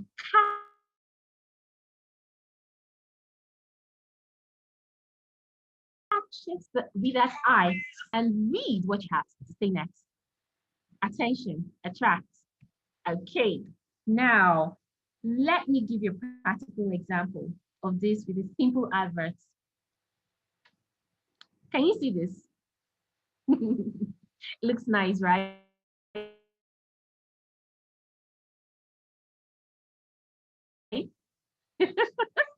Then it means that if someone is trying to advertise for food and the person uses a picture like this, the person will be able to drive home the message that he's trying to portray. All right, speaking of an advert, let's do an impromptu advertisement, a simple advert placement for, say, a food company. Just keep looking at the screen, okay? Maybe this will give you the idea that I'm trying to sell. All right, I'm about to do an advert for a restaurant, okay? Please listen. At the end of this, I need you to tell me what you think about my adverts, okay? All right. Do you work in an environment where there are no restaurants to get food at lunchtime? Does the restaurant at your office sell horrible food? Do you find it difficult to go to work with a lunch pack? I was in that exact position before I discovered Princess Foodalicious Instant Food Service and Delivery. They provide instant food service to cater to all your stomach needs with a wide variety of affordable, sumptuous, and delicious local and continental cuisines. Princess Foodalicious Instant Food Service and Delivery got you covered. So what are you waiting for? Place your advert now and enjoy quality at its best. For further information, please call 080-232-212-212. Princess Foodalicious Instant Food Service Delivery. Wherever you go, you are covered. Yay! Okay, I leave the yay part, okay? Now, this is an advert for a food company. Let's say it's a restaurant, okay? And so I have done an advert for Princess Foodalicious Instant Food Service and Delivery. So let's say as I was running the advert, you're seeing pictures like this. Do you like it? And then you see a picture like this. This looks like peppered snails, right? Aha. And then you see another picture like this. Okay, so with pictures like this, and then I'm running an advert about Princess Foodalicious Instant Food Service and Delivery, and I'm telling you the things you stand to gain if you key into this service. And then you're looking at lovely pictures. And then you think for a moment, at my office, those people, the food they sell is whack. Let me try them. Or you might just be like, it's true. I don't even have time to pack food in the morning before going to work. I could just call that number and then get the food delivered to me. By the way, the food looks nice. You could like to try it. So imagery is very, very important. Please forgive me if I'm making you hungry with these pictures, okay? Really sorry if it's making you feel hungry, but I thought I should use them to get your attention. I hope it worked. Okay, if this didn't work, I'm sure this would, depending on the things you like. Okay, so what do you think about the advert to start with? Were you able to find a common ground? Did it have a clearly defined advantage and benefits to the public? Do you find an element of persuasion in it? Were you able to find a call to action in it? It's just an example. You could do better. In case you're having a product you intend to market, a product you intend to persuade people to buy, you could do better than I've done, all right? Because what's important is that you get to sell an idea to someone and then the person buys it without even thinking twice. The person just buys it. That is the power of persuasion. When you do it positively, you will get a positive response, and it works 100% of the time. Use imagery, the right amount of words, good tempo of voice, and you get you get what you want. You achieve your goal. Now, interest is the next step we're going to consider now. Gaining the reader's interest. We're talking about IDA right now, right? Gaining the reader's interest is a deeper process than grabbing their attention. Help your readers to pick out the messages that are relevant to them quickly by using bullets and subheadings, and break up the text to make the point stand out. Don't clump everything together.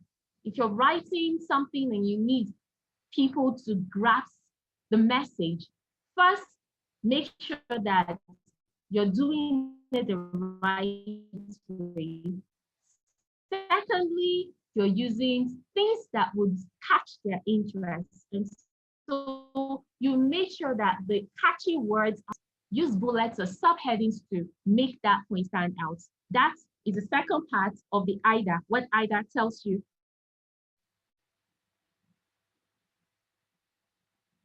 Okay. All right. All right, so the next part is desire. Desire. The interest and desire parts of IDA go hand in hand simultaneously to build the reader's interest. You have to also tell them how your message can help them. The main way of doing this is by appealing to their personal needs and wants.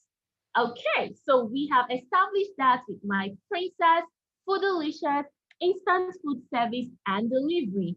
If you notice, that advert was able to, one, captivate the person's interest. Two, it was able to tell my audience the message that can help them, especially those people who live far away from home, and then they need to leave home very early to their workplace, and then they get to the workplace, there are no restaurants around, or maybe they have a restaurant, but the restaurant sells very terrible food, and they are forced to buy it because they don't have any other option. That's the best they can get. And lastly, that advert was able to appeal to the person who is listening, their needs and their wants.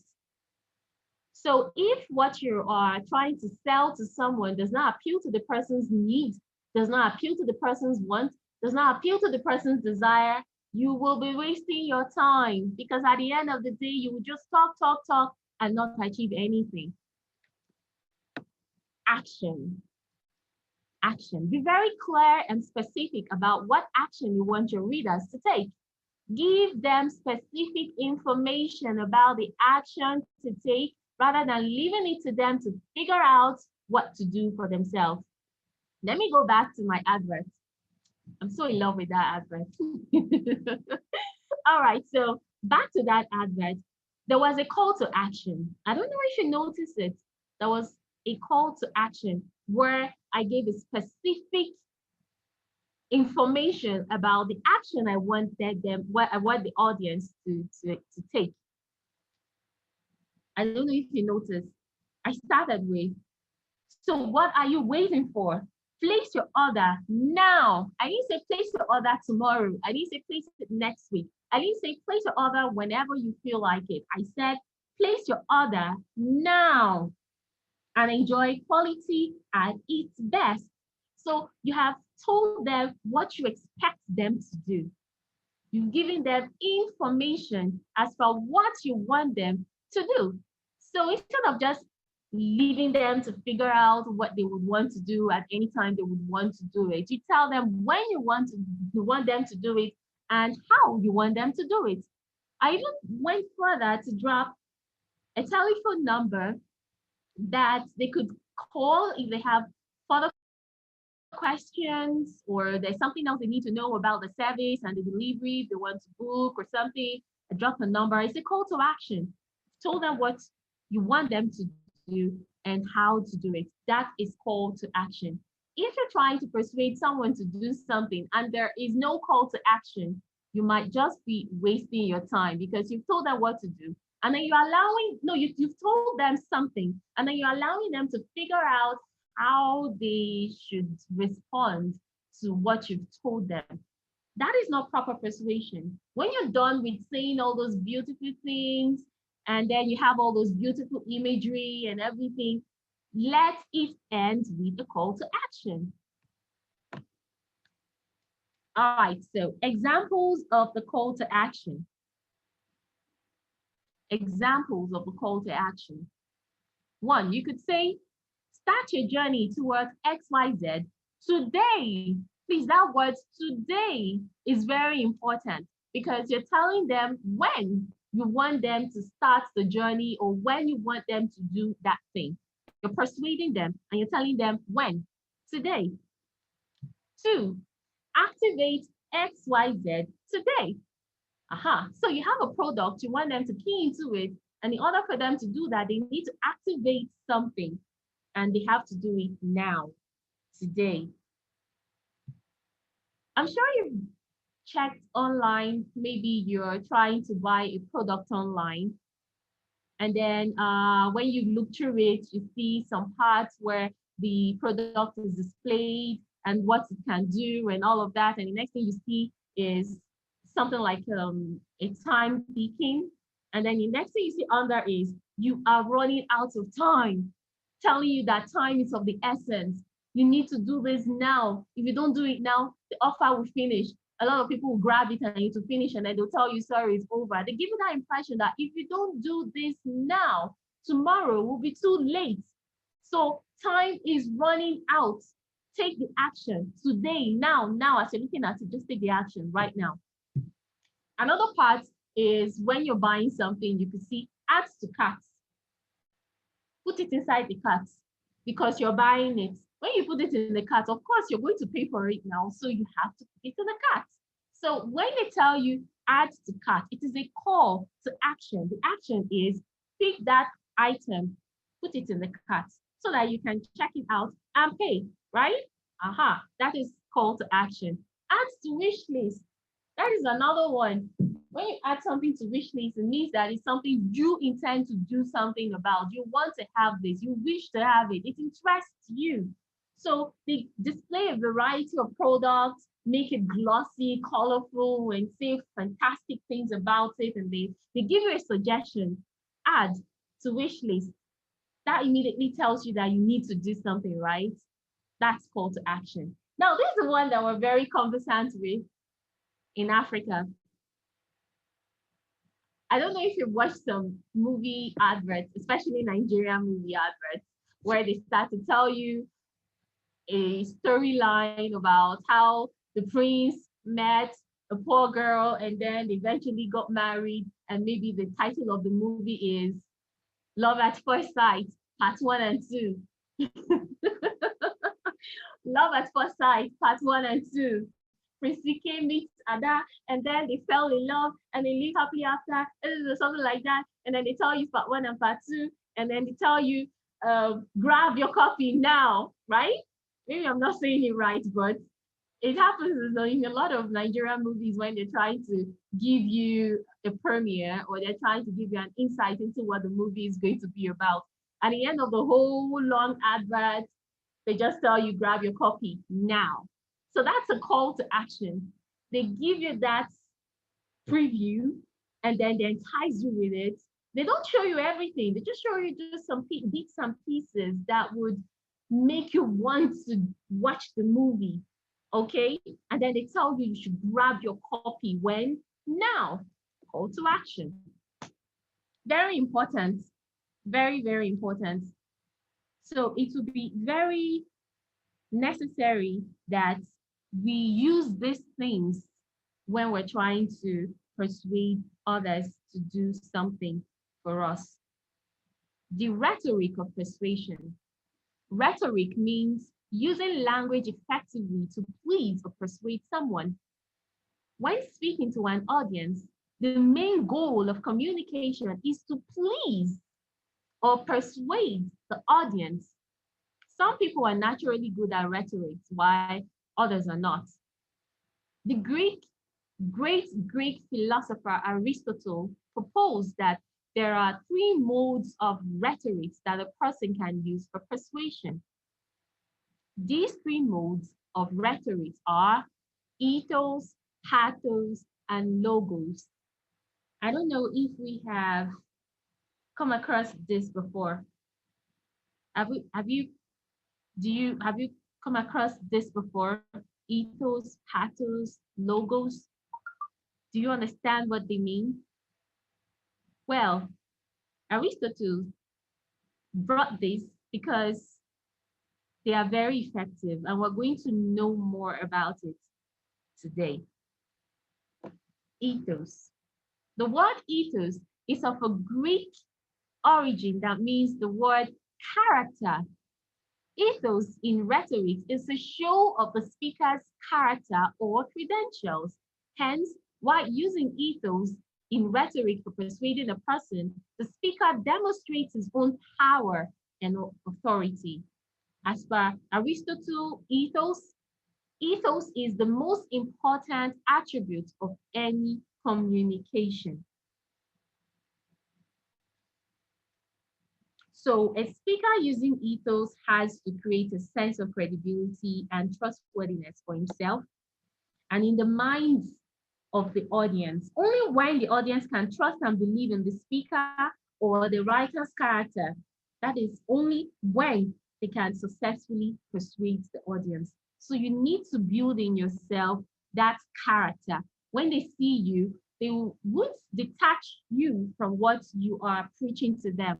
If someone is coming to you and is telling you, oh, this is something, a business venture that when you get into it in 3 months, you're going to be rich, you're going to have money, you'll be able to take care of every of your needs and wants and everything. And then you're looking at the person's shoes and the shoes are bad. And you're looking at the person doesn't even look well fed. And then the person is trying to sell a product or an idea to you that is supposed to make you rich in 3 months. And he says he's been doing it for the past 3 years. And then you're looking at him and there's no evidence to show that he is a user of what he's trying to preach to you. The moment you notice that his character is different from what he's persuading you to do, what do you think will happen?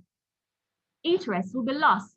So Aristotle is saying that it is very important that the speaker's character or credential is used as power or authority when persuading. The next is pathos. Pathos can prove to be one of the strongest appeals that you can make to your audience to take action. Using a narrative story is one of the easiest ways of conveying a message using pathos.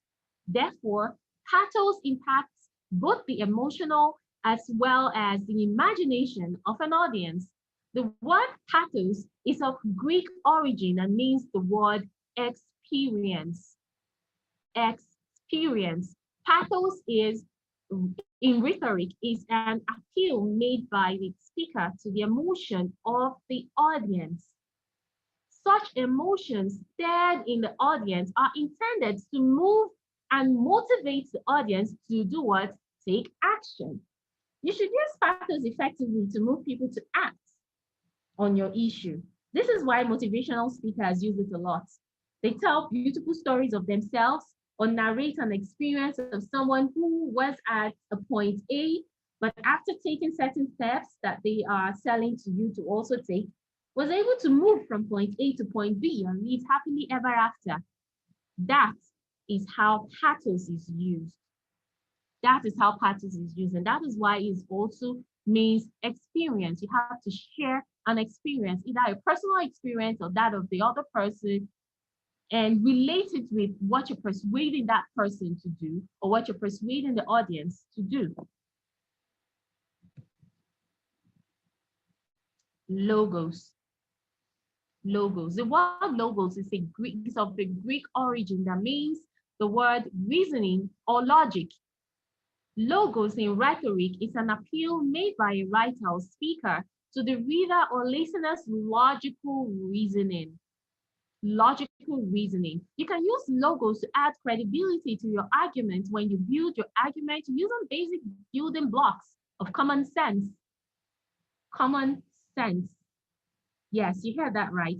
You should bear in mind that in order to use logos in your speech effectively, you should know the audience before presenting such ideas.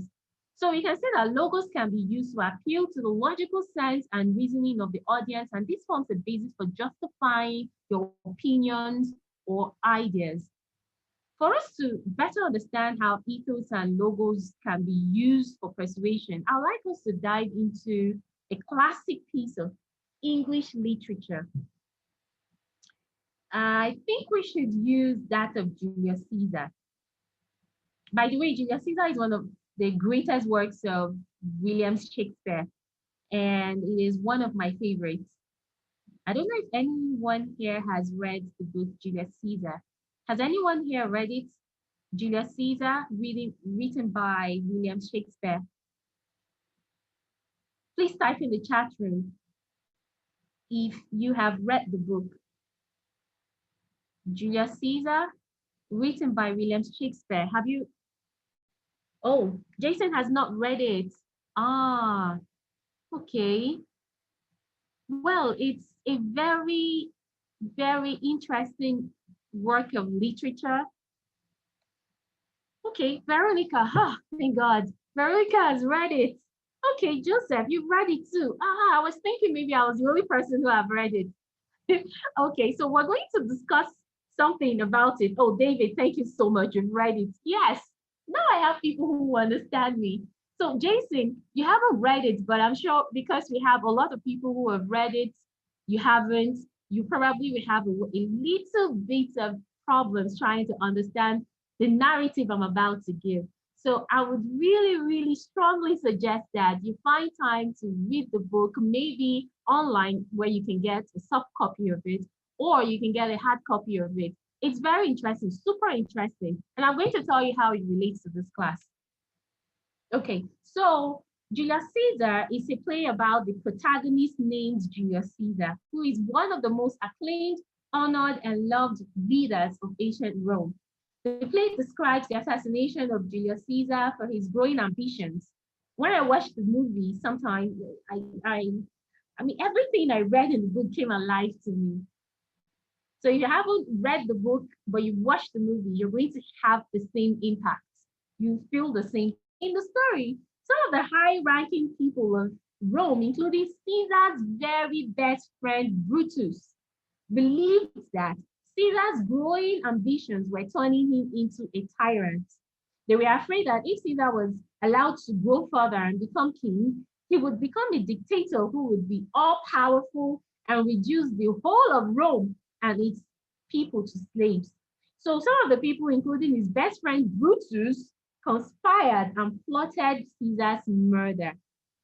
On the day Caesar was assassinated, he was stabbed 23 times by the conspirators in the Senate. And Brutus, who was his best friend, also took turns at stabbing him too. Now, after Caesar's assassination, the citizens of Rome gathered near his dead body, wailing, grieving, crying about the loss and all of that. All of them were very angry about what happened. And so they angrily demanded a justification for the horrible crime that was committed. Now, this is the part that relates to this class. Brutus, of all persons, stood up and gave a clear speech to the citizens of Rome using ethos and logos in rhetoric to justify Julius Caesar's assassination. I can't get over this part. Okay, I have the book here with me and I nicely highlighted Brutus' speech. I want to say it word for word so you get to understand why it is necessary that we understand how ethos and logos is used, because this guy cleverly used this in the speech I'm about to read to you. Okay, let me read it out to you. He said, Romans, countrymen, and lovers, hear me for my cause, and be silent that you may hear. Believe me for my honor, and have respect for my honor, that you may believe. Censor me in my wisdom, and awake your senses, that you may be the better judge. If there be any in this assembly, any dear friend of Caesar's, to him I say that Brutus' love for Caesar was no less than his. If then that friend demands why Brutus rose against Caesar, this is my answer. Not that I love Caesar any less, but that I love Rome more. Had you rather Caesar were living and all of us die as slaves than Caesar were dead and all of us live as free men? As Caesar loved me, I weep for him. As he was unfortunate, I rejoice at. As he was fortunate, I rejoice at it. As he was a villain, I honored him. But as he was ambitious, I slew him. There is tears for his love, joy for his fortune, honor for his value, and death for him because of his ambition. Who is here so base that would be a bad man? If any, speak, for I have offended him. Who is here so rude? Who is here so rude that would not be a Roman? If any, speak for him, for I have offended him. Who is here so vile that will not love his country? If any, speak, for him I have offended. I now pause for your reply. If you notice, Brutus cleverly used ethos to build trust in himself and then used his trust as a basis for justifying his action for killing Caesar. He also used logos to appeal to the logical sense of the audience and then used sequential reasoning as a basis for justifying the gruesome murder of his own best friend, Caesar. At your time, I recommend you take that book and read it again. Probably I didn't read it right.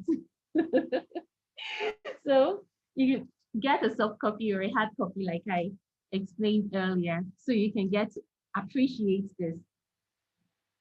All right. Now, the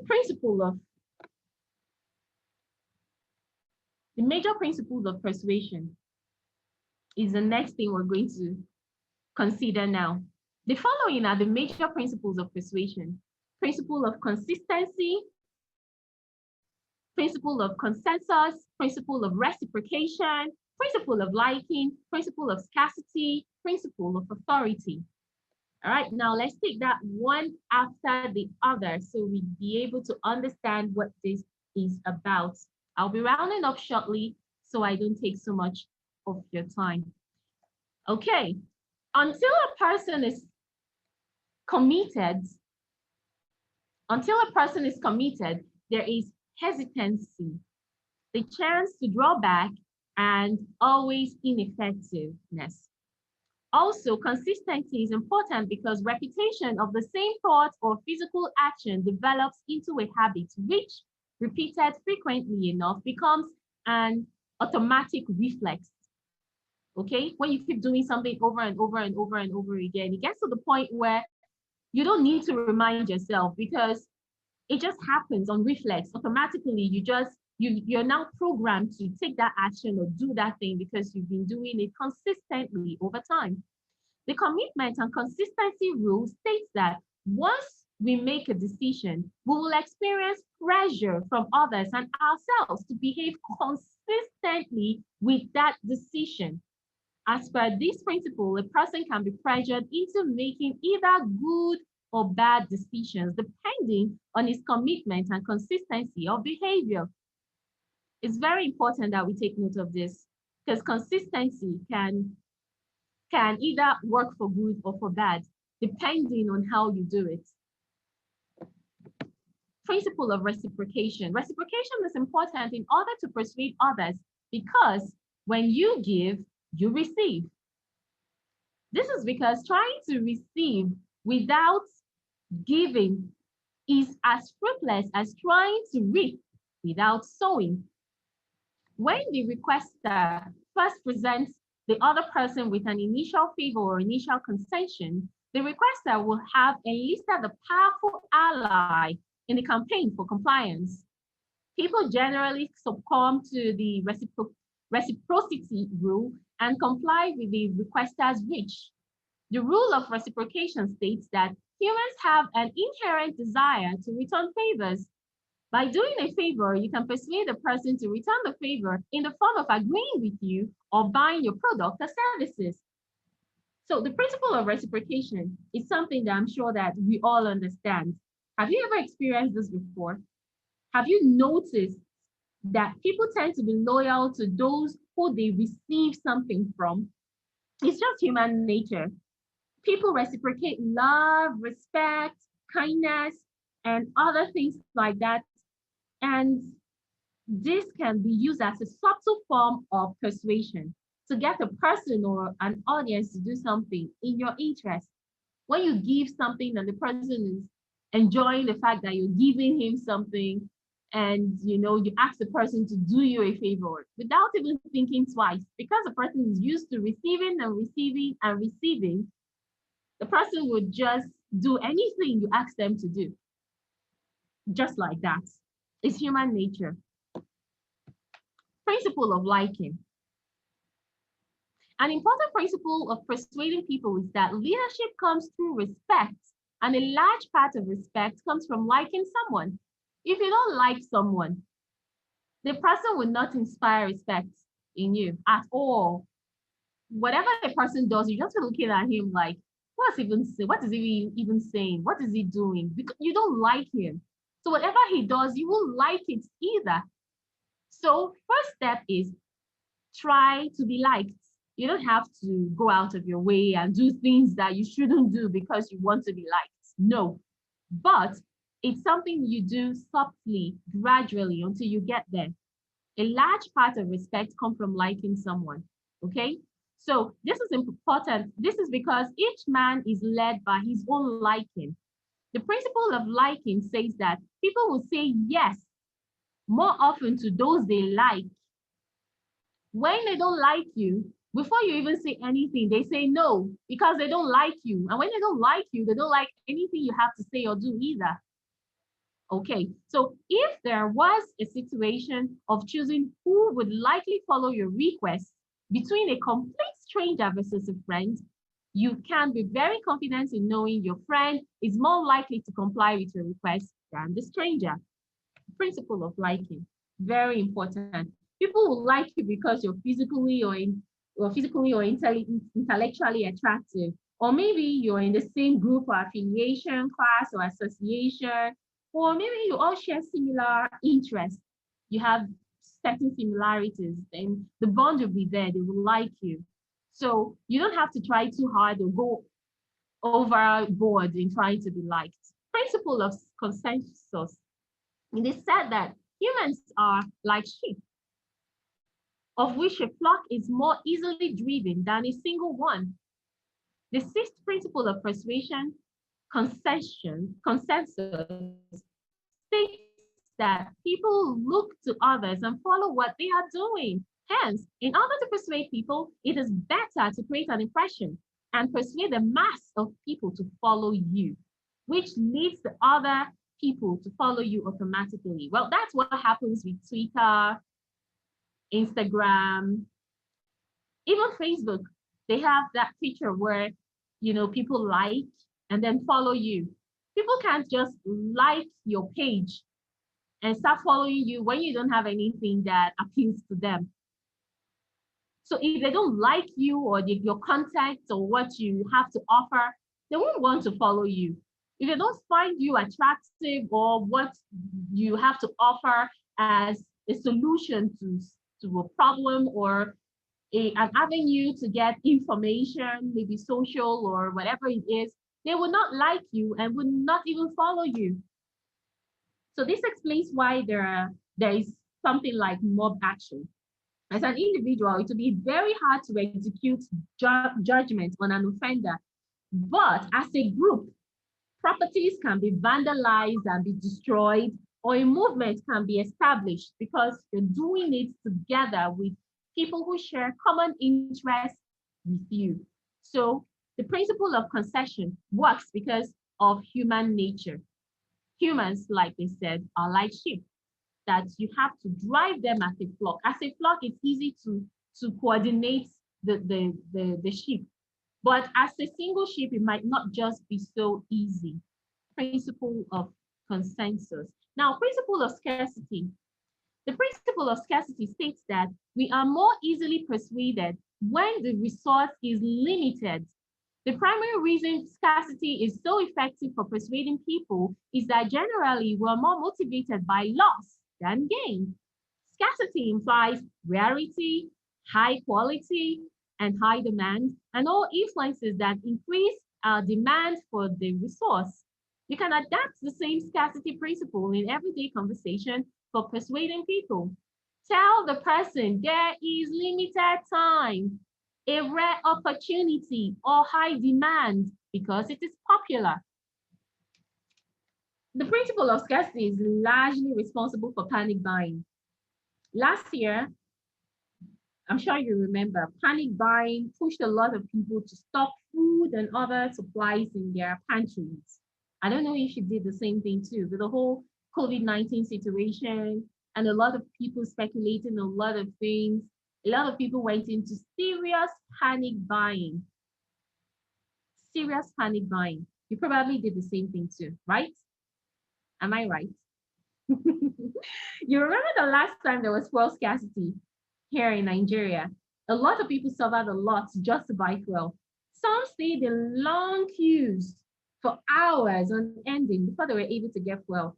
I remember I was in one of such queues, and after 3 hours, it was almost my turn and I was happy. In fact, there were just 2 people right in front of me when suddenly the fuel attendants just stopped selling fuel and told us that they were out of fuel. Oh my world, I almost cried.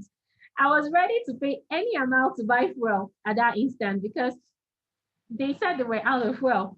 And there was just nothing I could do or anyone else could do than to either go home or try another petrol station. And this happens especially when we get to hear that there's a limited time, a rare opportunity, or high demand, or something like that. And so you want to strive to get it before it's exhausted. That is the principle of scarcity. Principle of scarcity. Now, principle of authority. Authority plays a major role in persuading people. However, you should remember that you don't have to build a position in order to be a leader. No. The principle of authority states that you are more easily persuaded by those with authority. There are symbols of authority you can use to increase your authority and persuading power. The 3 typical symbols of authority are title, clothing, and perceivable wealth. If someone comes in front of you and is talking to you about something, sometimes the way people get to rate an individual talking to them for the first time is one, when you get to notice your carriage, how you talk, how you look, the kind of clothes you're wearing, how you smell, your fragrance, if it's a cheap perfume or is the very sophisticated, expensive perfume, and how you carry yourself. And if your wristwatch looks expensive or your jewelries look nice and expensive, generally, if you're well groomed, people tend to listen to you more than when you dress shabbily. So these are the things that help people to either listen to you or refuse to listen to you. Title can be the occupational prefix such as doctor or professor.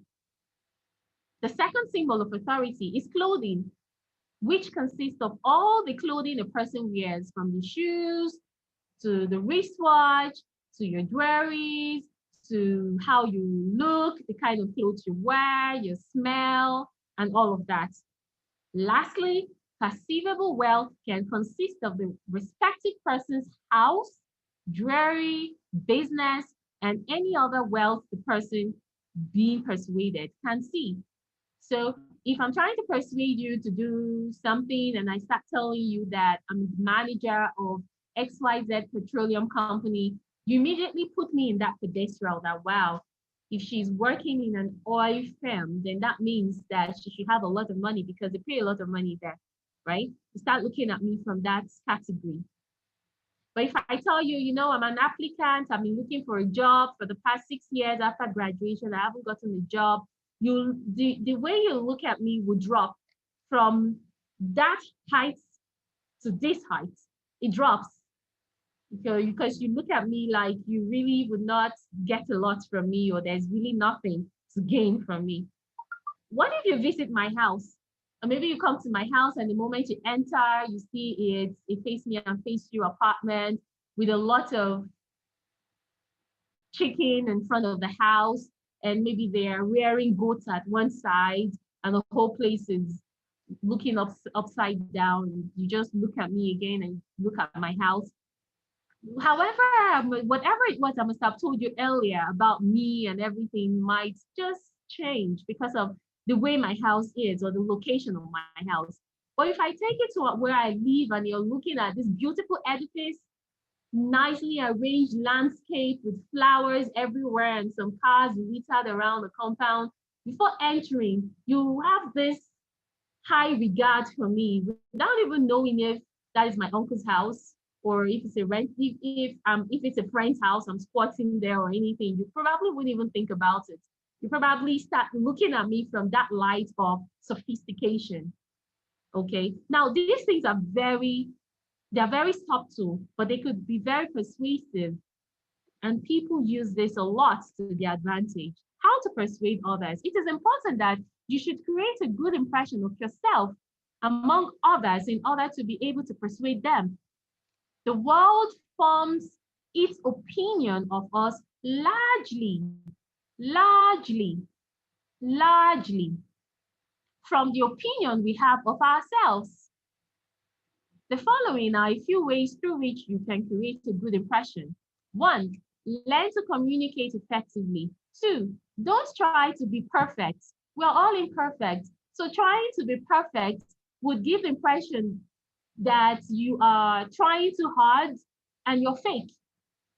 The moment people establish that or they start having the impression that you're fake, they would not be persuaded to do whatever it is you're trying to get them to do, because the moment they start feeling that you're fake, whatever you're persuading them to do will also appear to be fake to them. Get people talking about themselves. When you're persuading someone to do something, you have to listen to them talk about themselves, because that is one way you'll be able to know their weaknesses, their strengths, their personality, who they are, what could attract them, what could interest them. And then when you get all those bits and pieces of information, you fuse them together and then line up your persuasive skills in such a way that you will get the person. Don't be sarcastic. Sometimes we might just find ourselves being sarcastic, maybe because we're trying to be funny, or we're just feeling at home in that environment. But we should also remember that a lot of people are very sensitive. And then when they notice that you're being sarcastic, it turns them off. And we don't want that. The do's of communication for persuasion. The following are some of the ways that you can use constructive communication for persuasion. Validation of each other, sensitive listening, dual perspective, recognize others' concern, seek clarification. These are the things that you can do if you want to persuade someone to do something for you or with you. Focus on specific issues, compromises, and contracts. Useful meta communication, summarizing the concerns for both partners and infrequent interruptions. Don't interrupt the person when he's talking to you about something. Make sure that you focus. Be a good listener. Listen. Listening is very important. It helps you know what to do and what not to do when you're talking to someone. Then again, the don'ts of communication for persuasion. This is equally very important. The following are some of the don'ts of communication and how to avoid using destructive communication for persuasion. Just the way we have the positive communication line, we could also have the destructive thoughts that at the end of the day, you would spend time talking and talking, but no action, no achievement, no goal is met, nothing. You'll be wondering, but I talked. How come I didn't, well, how come it didn't work? It is the way you did it. Now, here's the don'ts. Disconfirmation of each other. We can't both go to persuade someone to buy a product or key into our service, and then I'm talking and the other one is like, really, is that so? No, well, okay, wait, let me try and get a clarification about this matter first. And you'll be wondering, wait, is it like both of you are not agreeing? You're not on the same page. You don't really understand what you're selling to me.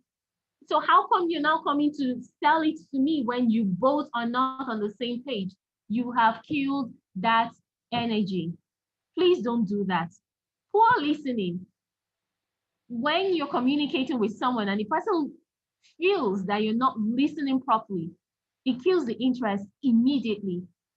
So please be a very good listener. Listen is very important. When you're listening, the person feels respected. The person feels that he is seen, he's heard, he's being listened to.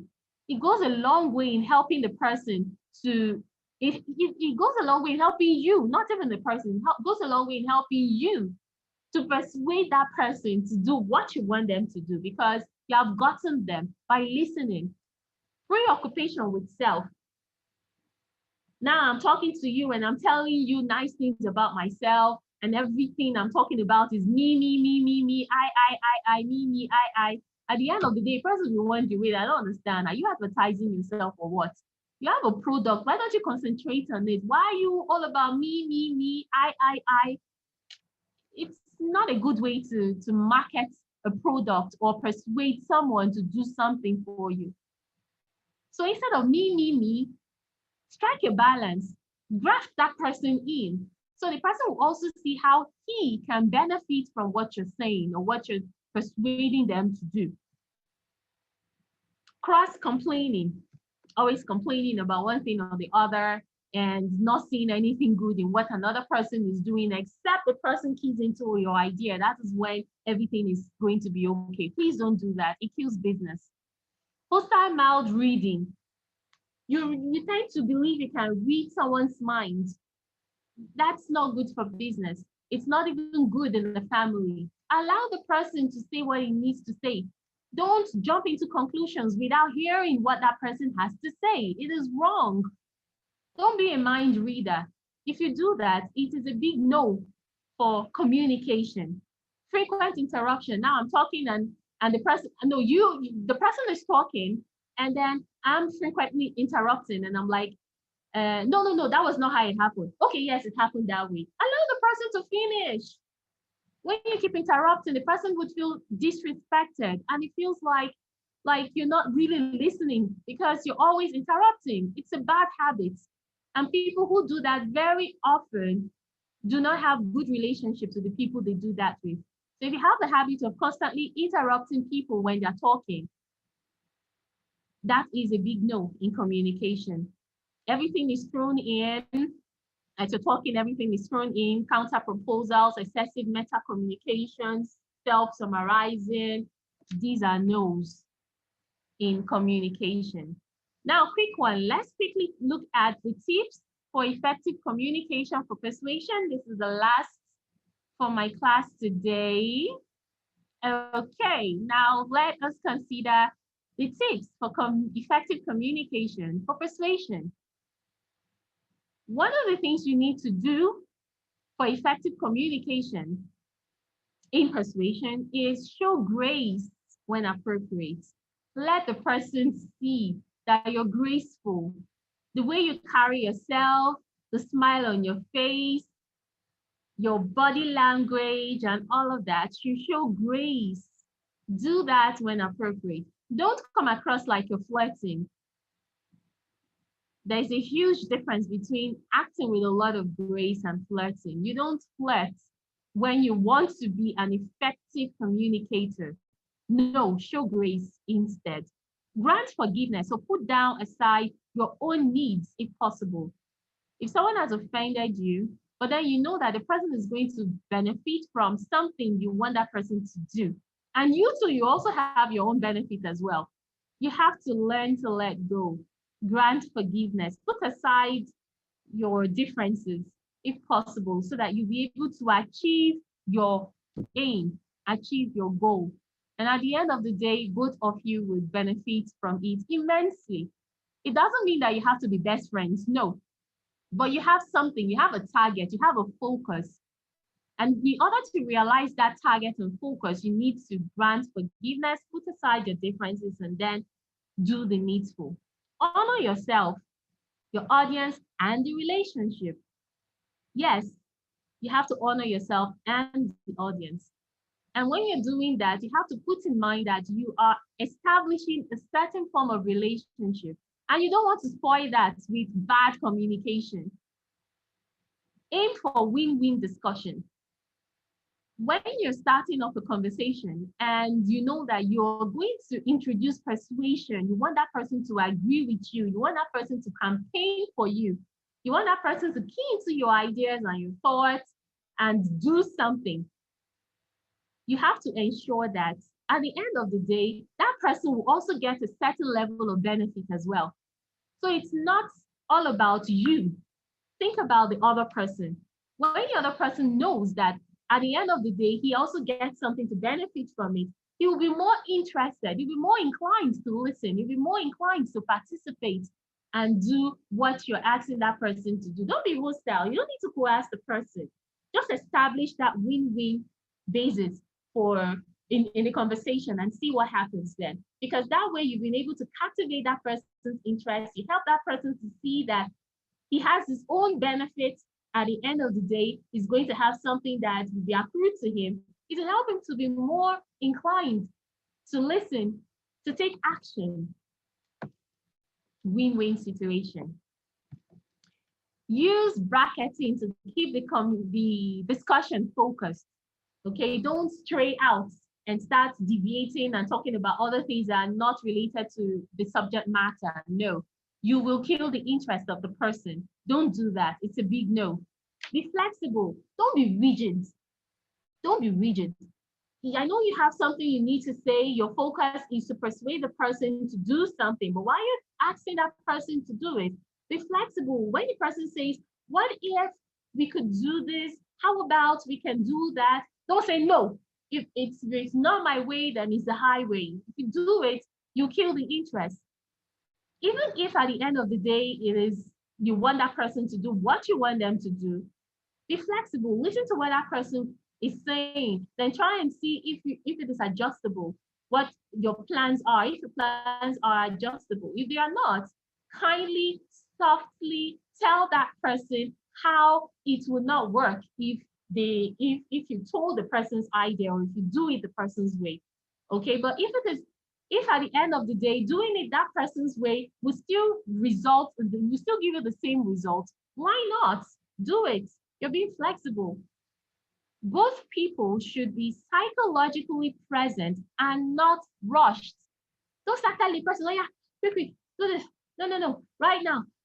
No, don't do that. Because when you start doing that, you start making the person feel like, what else is going on? Am I being scammed?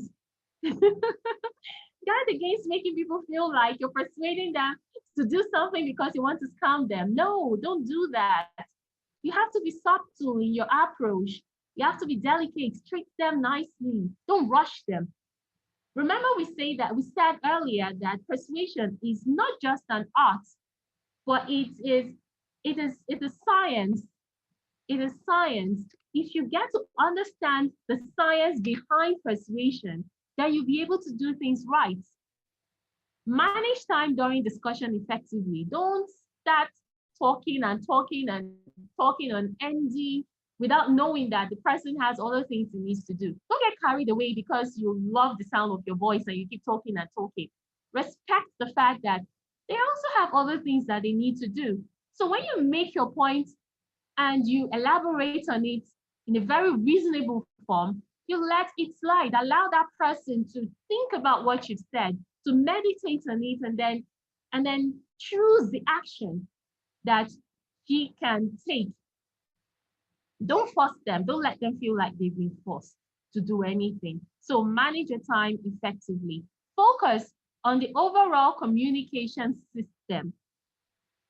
So if you're communicating with a person, try and make sure that you're doing it in a system that will be productive. We have discussed all of the systems earlier.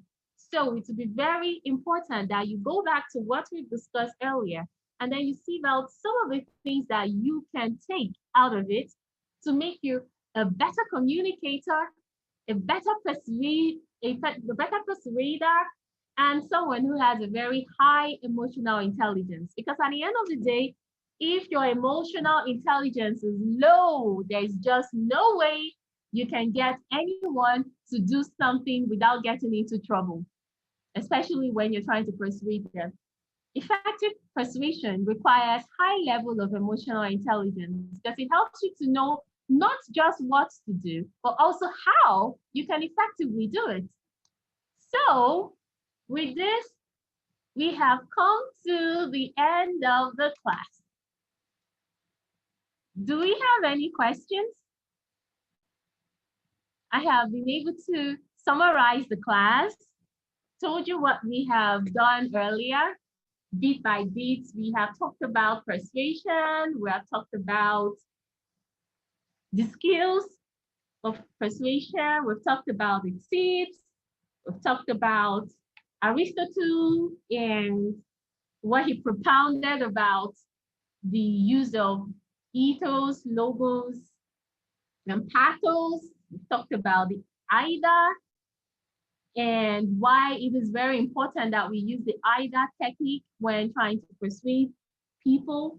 We've talked about all the steps in persuasion, and you've also learned about my Princess Foodalicious instant food service delivery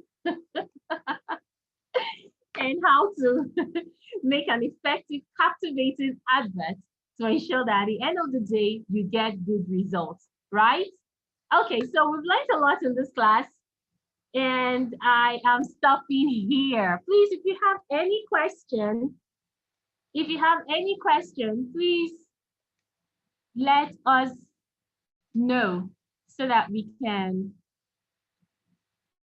talk from here. Questions, please. Do we have any questions? Waiting for questions. Raise your hand. Use the raise hand feature so we get to interact, please.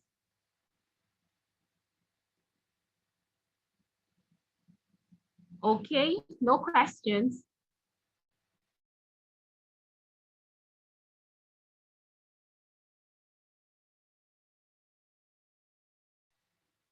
Aziza Dumola, Dr. Odunayo,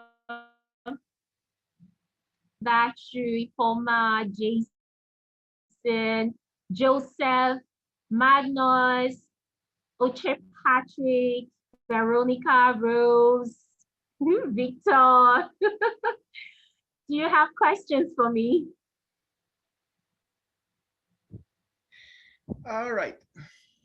Okay, so there are no questions. Thank you very, oh yeah, there is a question. There is a question from Victor. What is the difference between both being psychologically present